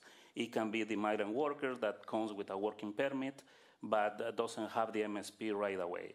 And it's precarious because temporary migrant workers do not have the right for a permanent residence.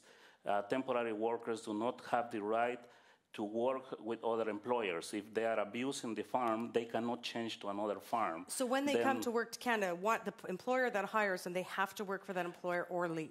They have to work with the employer. And imagine that these female migrant workers who get pregnant, we had situations when they had to hide the pregnancy for many months because they are afraid.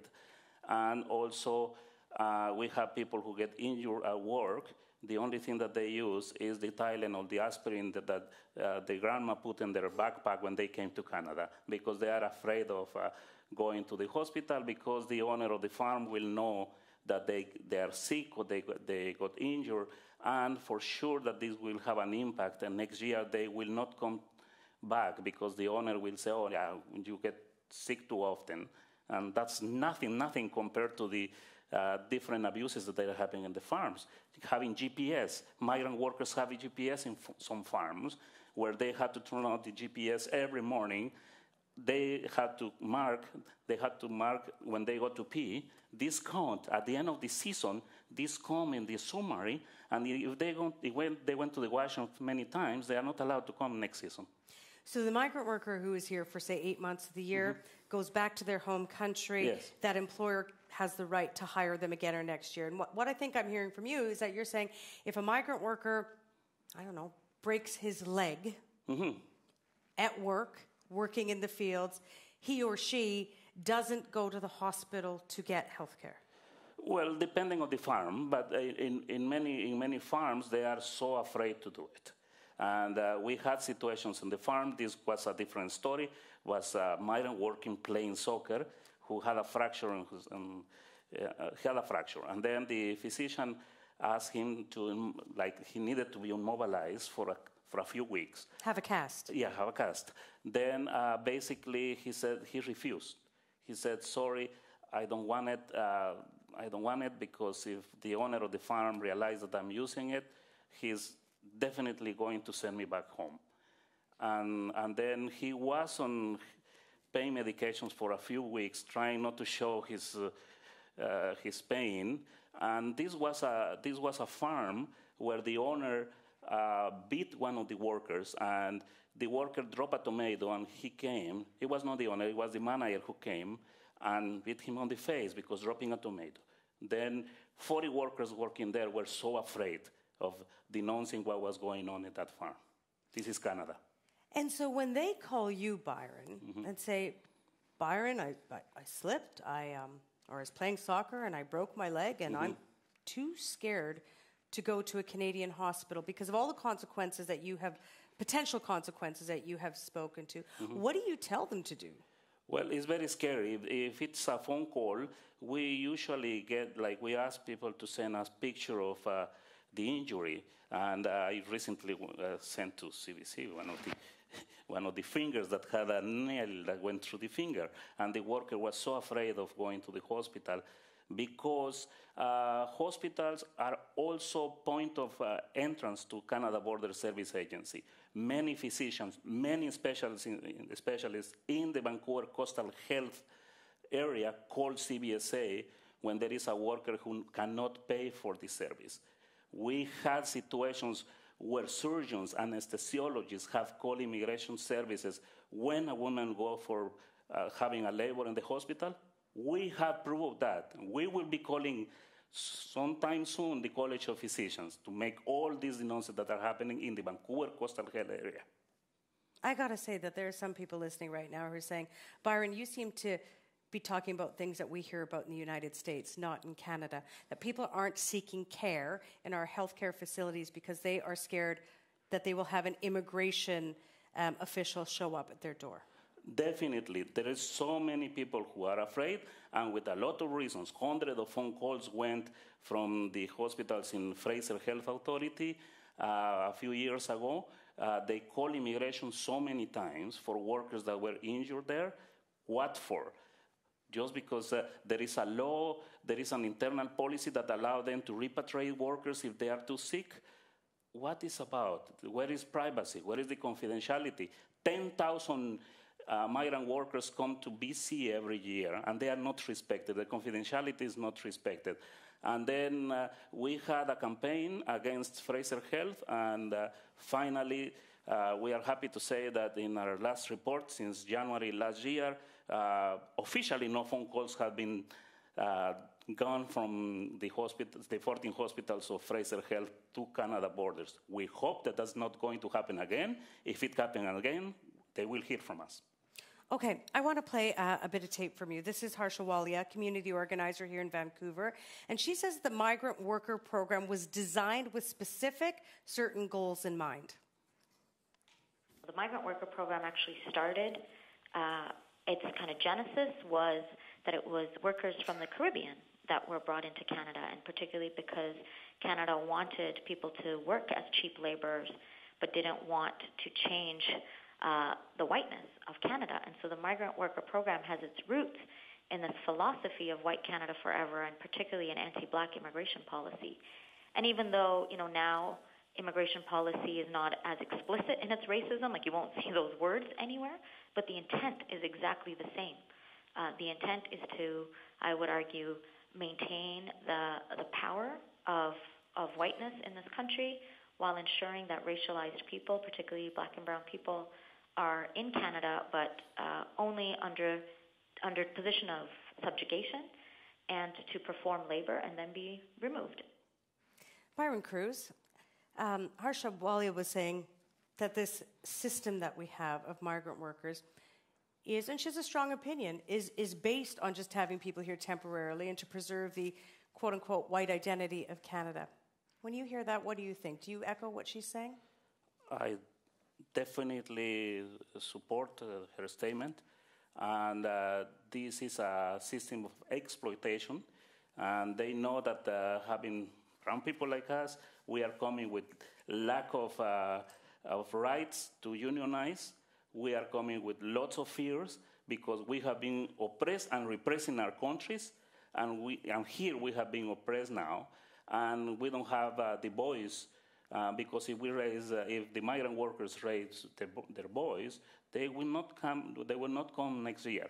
If we have 10,000 white workers coming every year, I'm sure that MSP will be given to them right away.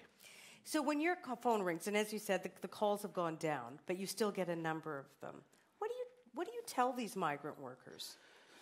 Well, sometimes when they call me, the first thing that they say is, "I'm calling." I said, what can I do for you? And they said, I'm calling because I know that you help people like me. And they said, what do you mean with people like me? I said, people that have fears of going to the hospital because we can be deported or we might not be included in the next season to come to work. Then we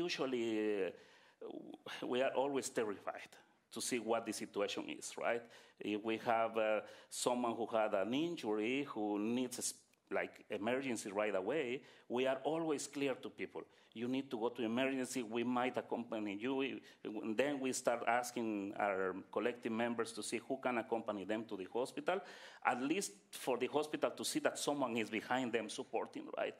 And then if we have the time to assess, we will assess. But sometimes we have a situation like someone who had an injury on his face, and he needed stitches.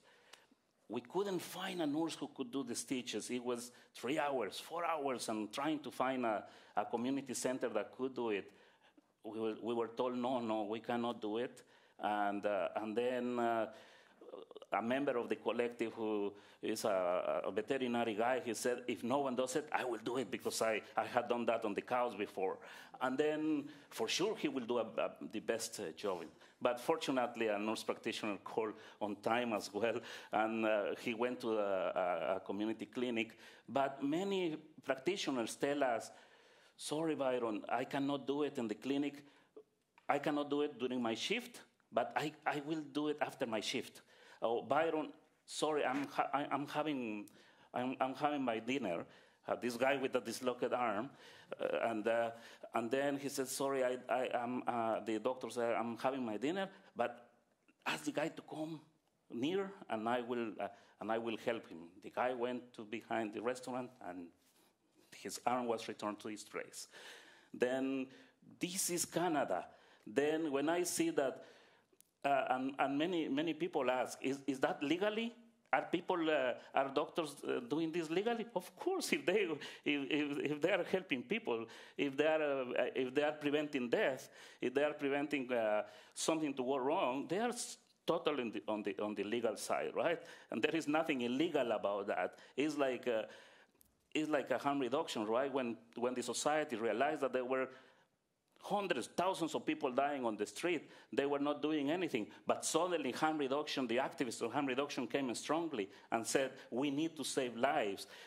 Drug users are First Nations, drug users are poor, drug users are part of the community. And then harm reduction came as an important model, and the society realized that there was a problem and they needed to say the problem. What I'm saying right now is that we have a problem. We need to face that problem as a society. Let me end by asking you this, Byron Cruz. There are practical implications, as we've been talking about, but there is also a distrust between migrant workers and the healthcare system at large. So what can be done to improve the trust between migrant workers and hospitals and other healthcare providers? I think there is a lot of coordination to have with the health authorities. I fight a lot with health authorities. I also love them because we always find people who are sympathetic to our causes, right? Sometimes we have terrible nightmares dealing with the health authorities. But after 3 days of a week of a bigger campaign, we sit and we discuss the issues. We always find nice nurses, nice physicians in the healthcare system. And we are working with the unions. The unions have a strong voice to make use of because they are legally entitled to do it. And then what we are asking is, we are not asking healthcare for like healthcare to change dramatically. What we are asking is just make sure that the rights of the workers are respected, right? That people have access to health care. I was happy to see that in Ontario last week or a couple of weeks ago, they came with some practical solutions. They said, if there is a worker who is injured or who doesn't feel well on the farm, we will pay the taxi to come and bring them to the hospital, right? A practical solution like that. We have an NDP government here where they are. A few months, come on, wake up. They had to wake up now, right? Is the NDP, is it the government of the workers? Then get back to the workers. Respect the rights of the migrant workers. They are in power now. We are still waiting for them to do something. And of course, we are also on the position, we are not asking for solutions to come from the healthcare system like this. No, we have our own solutions. A few years ago, we told Fraser Health there are thousands of workers who do not have health care in your area, in your catchment area. They didn't hear. They didn't hear what we were saying. We create a cooperative with other friends. It's called the Umbrella Mobile Cooperative. They provide services to migrant workers in Abbotsford, Langley, and Delta with volunteer physicians who come on the weekends and help people, right? And there are many immigrants involved in this project. Then what we are saying, we are not the problem. We are the solution of the healthcare system. Byron Cruz, thank you very much. Appreciate your time. Thank Hasta you la very victoria much. Siempre. Byron Cruz is an outreach worker with Sanctuary Health here in Vancouver. By the way, I want to mention we contacted BC's Ministry of Labour about this issue. It told us all workers in this province are entitled to the same protections regardless of their immigration status, but they did acknowledge that temporary workers are vulnerable to abuse and intimidation in the workplace. The ministry also says it plans to create a provincial temporary foreign worker registry that will help protect vulnerable workers from exploitation and enable them to track the use of the program. I visited him like 2 weeks after he took his office. I'm still waiting for another phone call to come back. I will be happy to go and meet him again. Byron Cruz, thank you very much. Thank you. All right, now it is time for you, our audience, here in our studio and on Facebook Live, to talk. We've got to rearrange some furniture to make that happen, and we're going to invite all our guests back up on stage. That's going to take us a few moments, so give us a little bit of time. And then it's over to you. So sit and think of your question, and we'll be with you shortly.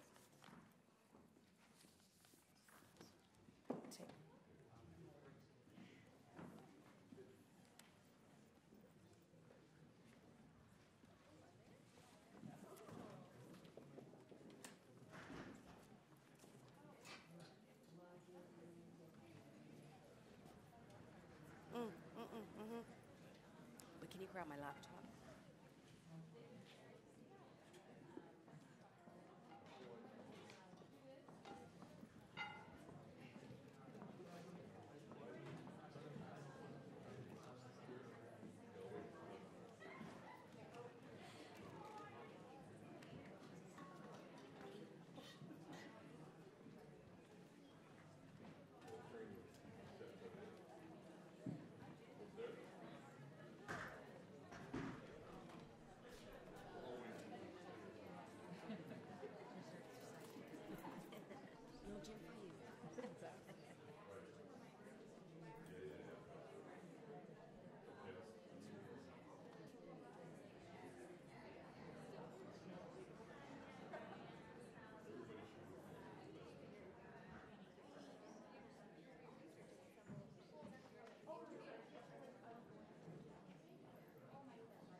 Folks, we're just about ready to go. I'm going to ask you at the back to move up to the front, if you would. Can I ask you to do that?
Okay, here we go, folks.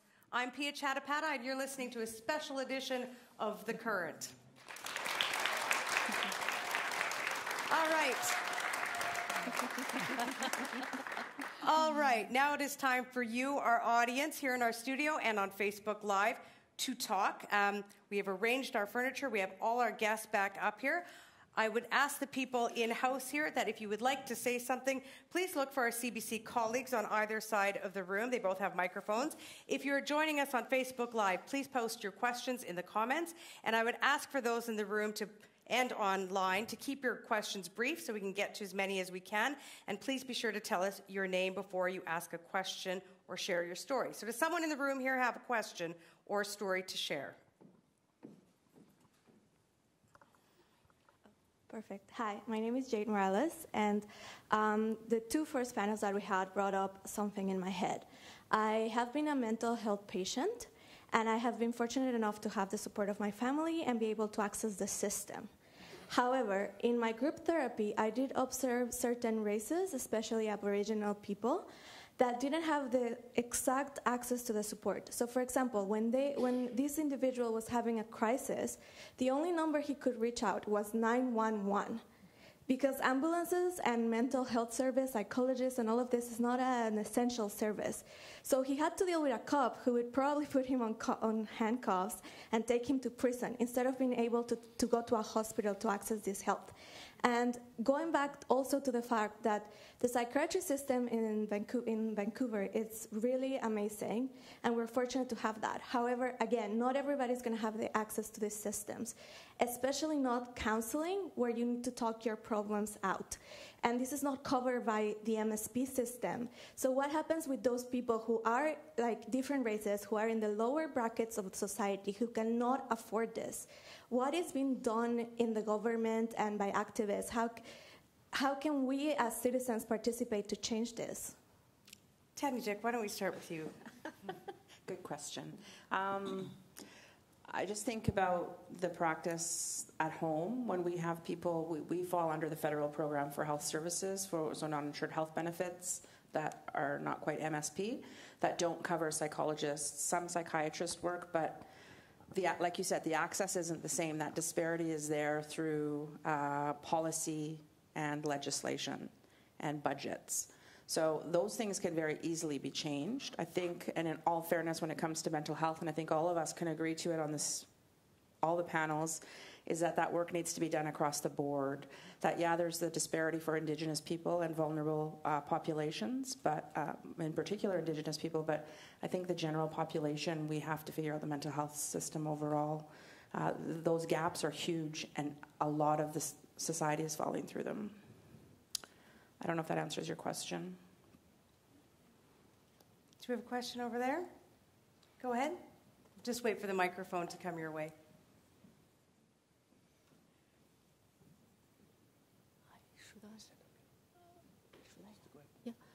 Hi. I want to thank you, the last speaker. Sorry, I forgot your name, to bring up the connection of the migrant worker and also the immigration system, because I also want to share what happened to the immigration law to the new immigrant who have mental illness and minor criminal cases. This issue has not been openly talked a lot about. So new immigrant, the definition here is the people who has the permanent resident status, but who hasn't got the citizenship. So probably you know the number, like the crime in Canada, the rate of crime decreased. However, the people of mental illness who are being criminalized, the number actually increased. Mm. And also there is research, a lot of research being done of the direct connection of the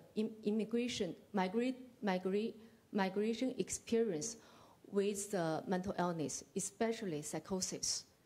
So you can see the connection. So, however, in the immigration law, if PR who has the criminal cases,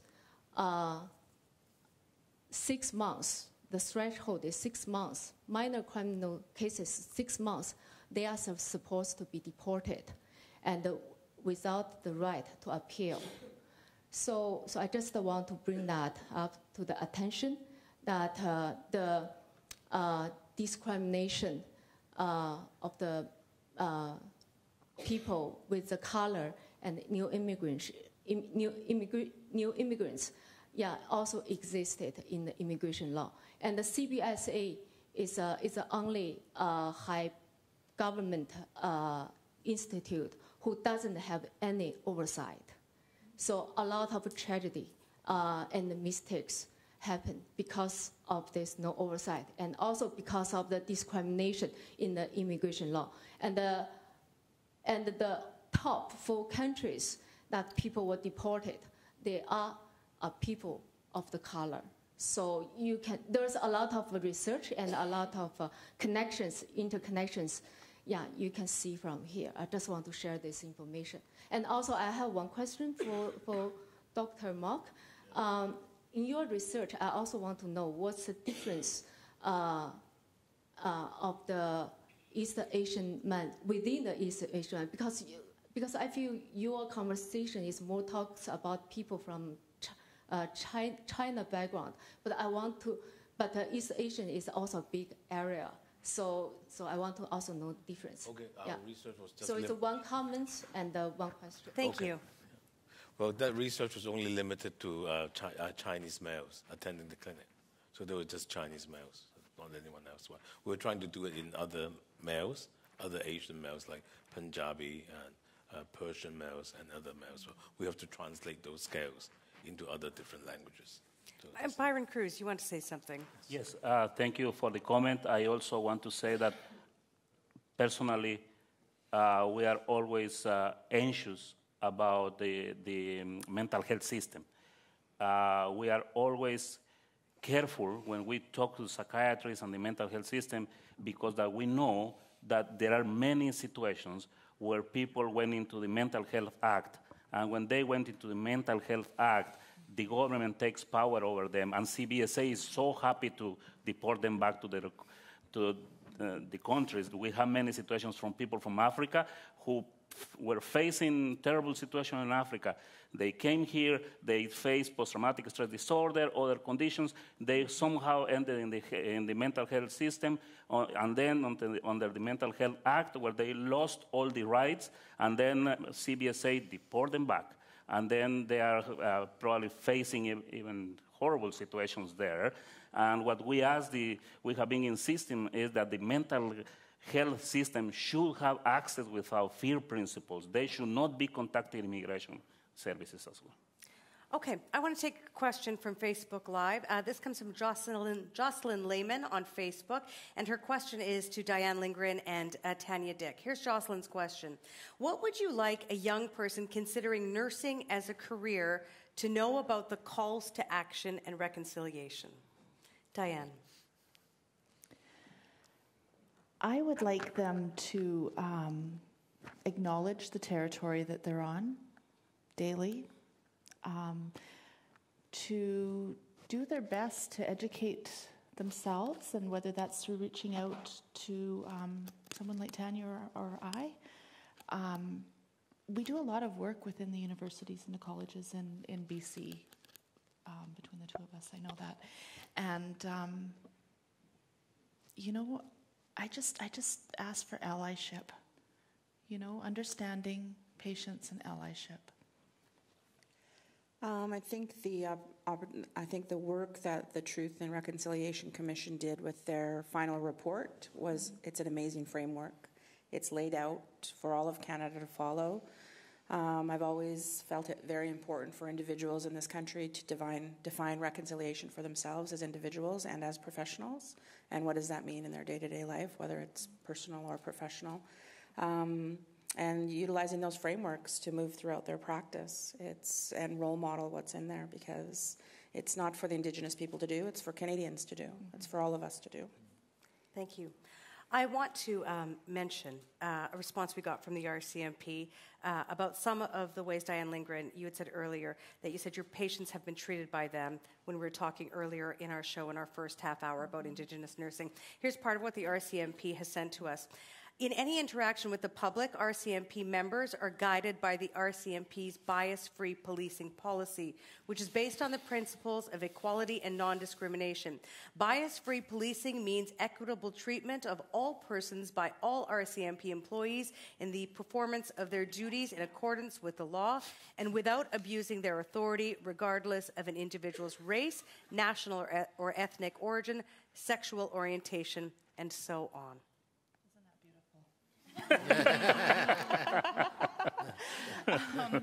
I would like to ask the audience a question. How many of you know what a Starlight Tour is?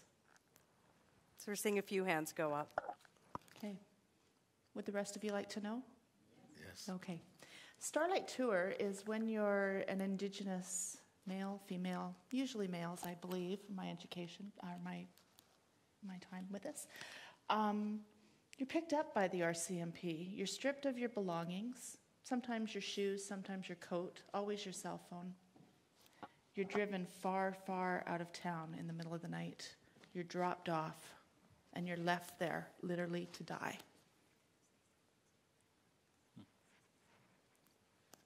We have heard a lot about Starlight Tours through the years. In Saskatchewan, namely in the 1990s with Neil Stonechild and other people. The RCMP has said that this is not their practice and it's not something that they engage in.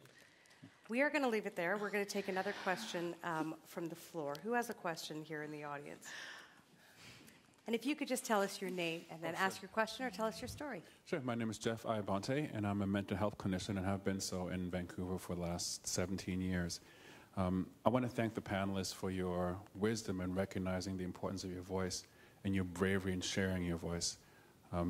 I'm here as a father to my son, and I'm very proud to have him here and witness your bravery. My question to you is, I constantly need to be an advocate because I'm a father and a husband, and I get tired, and when I get tired, I find my allies, I talk to my wonderful wife and my friends and so forth. How do you fuel yourself? How do you keep the fire going in this fight that concerns all of us? Who wants to take the one? I guess we'll just go to order. I actually lately have really found a lot of my inspiration and wind in my sails coming from the younger youth nursing students. I say they're moldable, but it's more just their keenness, they're inspiring. They see the change that needs to happen, and they're rolling up their sleeves and asking and trying to figure out ways to make that happen. And I really rely on that a lot. There's a lot of different generations within the profession of nursing that see the world in different ways, and it's difficult to maneuver through that, but it's the young nurses and the up-and-coming nurses and the nursing students that are my inspiration that I try and spend as much time as I can with. Queenie Chu. I'm also a nurse too. So I just want to speak up as being a nurse. I think that keep the fire going, keep the engine going. I think we need to support one another. Mm-hmm. Nowadays, we wanted to leverage or may want to leverage the power of social media. I think it's important to do that. To tell the stories, to tell the public what's happening. I think only when we are, supporting one another and be able to shift the paradigm, can we be realized that this is very important to our heart, and this is an important issue, not only to ourselves, not only to our own profession, but also to our community, and making, BC or Canada a better place for us all, for many of our local residents, and also for the newcomers as well. And I think as Queenie just brought up, mental health is truly interdisciplinary. You cannot work in silos. It's truly multidisciplinary. It's case management. It's collaborative. It involves everyone, from the patient to the family to the advocate to the team to the nurses to the physician to the social worker, OT. Everyone has to be involved in terms of getting everyone to the road of recovery. Right? Sally, you want to add something? Yeah, so I'm not a nurse or a practitioner, but I've been exploring poetry as a way of self-care and self-mental care, because as I have shared, it's difficult for me to find the type of mental care that I'm looking for, and so I find the arts really inspiring, whether it's music or movies or poetry, and so really simple things, just trying to find joy in my life as I'm learning more about how to support different groups, migrant workers, Indigenous people, through simple things like going to see Black Panther. I'm going to go see it again because it was great. It made me feel really hopeful. Listening to music like A Tribe Called Red and Tanya Tagaq.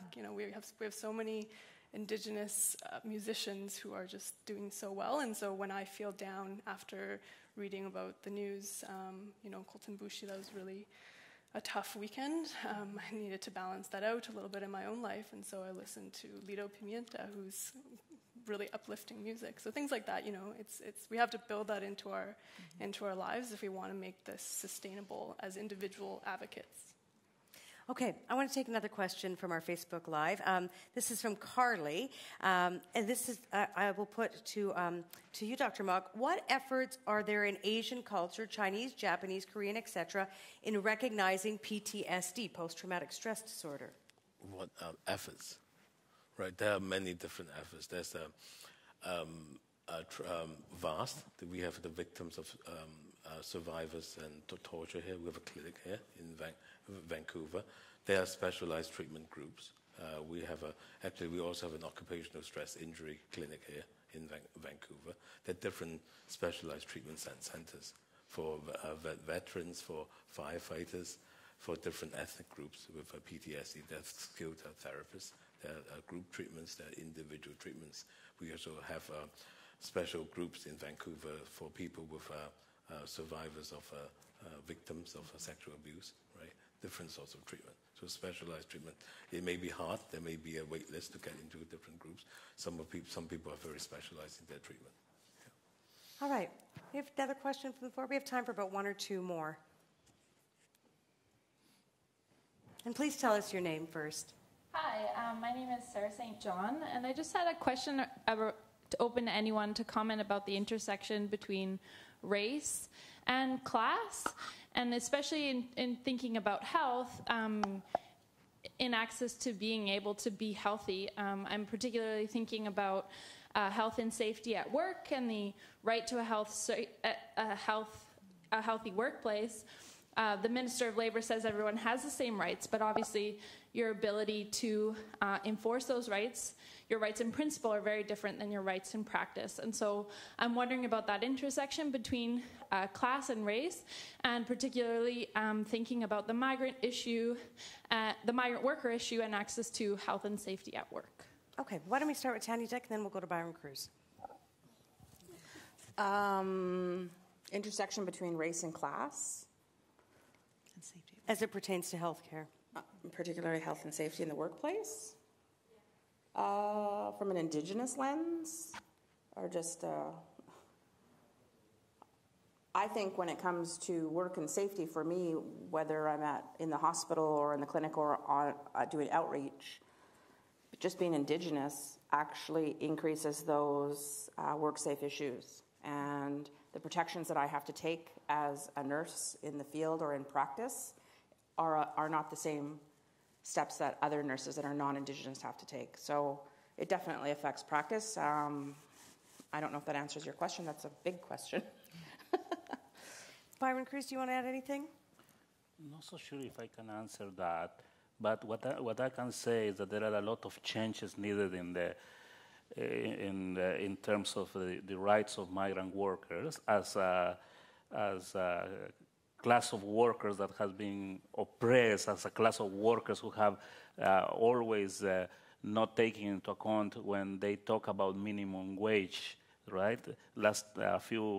A few weeks ago, we had to insist, and finally we were taking into account to invite a migrant worker to talk that they shouldn't be part of the minimum wage.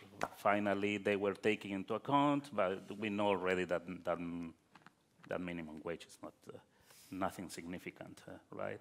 But anyways, definitely we have many denounces of people who have been hired, who are migrant workers. They were not paid for months and months. And besides being, I will say there's a lot of interaction between immigration, like immigration status, between class, between race. There is definitely a lot of interactions because there are no tools. You call WCB and you call MSP, and no one will talk to you in Spanish at the MSP. No one will talk to you in their native language when you talk to institutions, right? Then there is a lot of interactions, and oppression goes through all the different aspects. Yeah. Thank you. We have a question here in the front row. What's your name? Hi, my name is Kathy Brown. I'm a senior, I'm blind, and I'm a pretty active disability activist. And I applaud all of you for your advocacy because, as in our community, we face a lot of skewed perceptions and ignorance and fear and hostility. And I wonder within your communities and also within the healthcare system if you find that physical disabilities, especially invisible ones that people don't understand, add another layer of challenge to how you deal with the healthcare system. Thank you. Who wants to take this one? You're on the front lines, Diane. Yeah. Dan Lindgren, go ahead. Absolutely, they definitely add another layer. You get labeled as a complex patient, whatever that word means. As soon as you have more than 2 or 3 things collaboratively wrong. I'm a complex patient myself. It's not easy, and I have to go to the doctor every 2 weeks, and it's so time-consuming, and it's draining, and it takes away from other things that I want to do, and absolutely adds other layers and impedes access in many ways too, because they say, "Oh, look, it's her again, frequent flyer." All right, we have time for 1 or 2 more questions in the room here. And just remember to say your name first, please. Hi, my name is Omar. My question's for the final speaker. We heard the recording of a woman who is pregnant and having trouble accessing health care.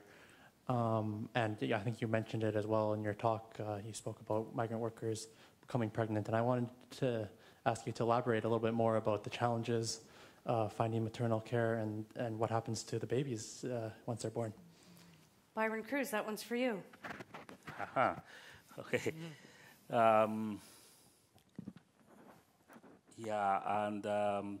We have many situations. You know that a woman who is pregnant, who has some issues with medical insurance, if they go to the hospital, Vancouver Women's Hospital, at the point of entrance, they will let them know that they can access the hospital, and the cost of delivering a baby will be $15,000 if it's a normal delivery, and it can go to $30,000 if there is a C-section. Then right away, that is the social justice in the healthcare system, right? That's definitely the point of entrance. Then definitely we have due to advocacy and mobilizing strategies and activities, we have advanced a lot in terms of working with WC Women Hospital. Unfortunately, it is still case by case, right? It needs people to accompany people, to advocate one by one in order to access prenatal and services and delivery services, not to mention termination of the pregnancy, that it's expensive as well. It's very expensive. There is a lot of barriers to access termination of the pregnancy. But there are lots of barriers in terms of the pregnancy. And then we had a situation, if BC women will not accept this specific migrant person, they might end at St. Paul's Hospital, where there are terrible, terrible experiences, because that's when I was referring to specialists that make phone calls to patients, telling them, if you don't come and pay in cash, We will call immigration status. We will call immigration services because we are legally obligated to call immigration services. And there is nothing like legally obligated. They should not be calling immigration services. That's the illegality of that, right? Then there are many barriers that migrant women are having when they get pregnant. And we hope to have this discussion provincially at federal level as well, because it's scary. We don't want anyone to die. We don't want a baby to die. We don't want a woman to die. And then it is the case-by-case situation doesn't work because many people are, if they don't know us, if they don't know any advocate, how they can get into this service, right? We are so afraid of that. Queenie Chu. I see our healthcare services is the basic human needs. I see our country look at humanity as a value. So as such, I really truly believe in the case of whether you're a migrant or local residents of BC, the women's health is essential. No matter their status, no matter what status they're in. This is very important to our community, to our province, and to our society. And I think for those situations, especially, those migrants with cultural barriers, as well as the language barriers, that's making it harder to even communicate to the health care providers what's happening within them. Whether it's physical or also mental health issues. So I pledge to our community, for our government, to really seriously looking at whether it's mental health issue or, physical conditions that affect people. We'll be looking at more support and more culturally sensitive to the needs of people.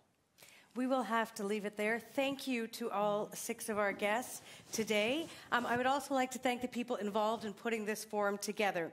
This forum was produced by Yamri Tedessa, Pacent Matar, Leanne Stepnow, Ann Penman, Nick McCabe-Locos, Laura O'Brien, Kathleen Goldhar. Our digital producer is Ruby Buiza. Our technical team is Bruce Whiteford, Brad Stewart, Johnny Wildcat, Colin Fody, Brian Chan, Matt Einanen, Matt Brown, and Bill Waterloat. Our camera operators are Richard Grundy, Mike Zimmer, and Colin Fody. Our makeup artist is Megan Zwick, and our photographer is Wendy D. A special thanks to Leanne Young, Caroline Ewald, Nadia Greenidge, and our communication teams here in Vancouver and Toronto. And most of all, thank you to our listeners, the ones that are here in person, and all of you out there online, thank you. You can find photos from this event and more on our website by going to cbc.ca/thecurrent. Check out our Facebook for more information about our series. I'm Piya Chattopadhyay at CBC Vancouver. Thank you for being part of Facing Race, a special edition of The Current.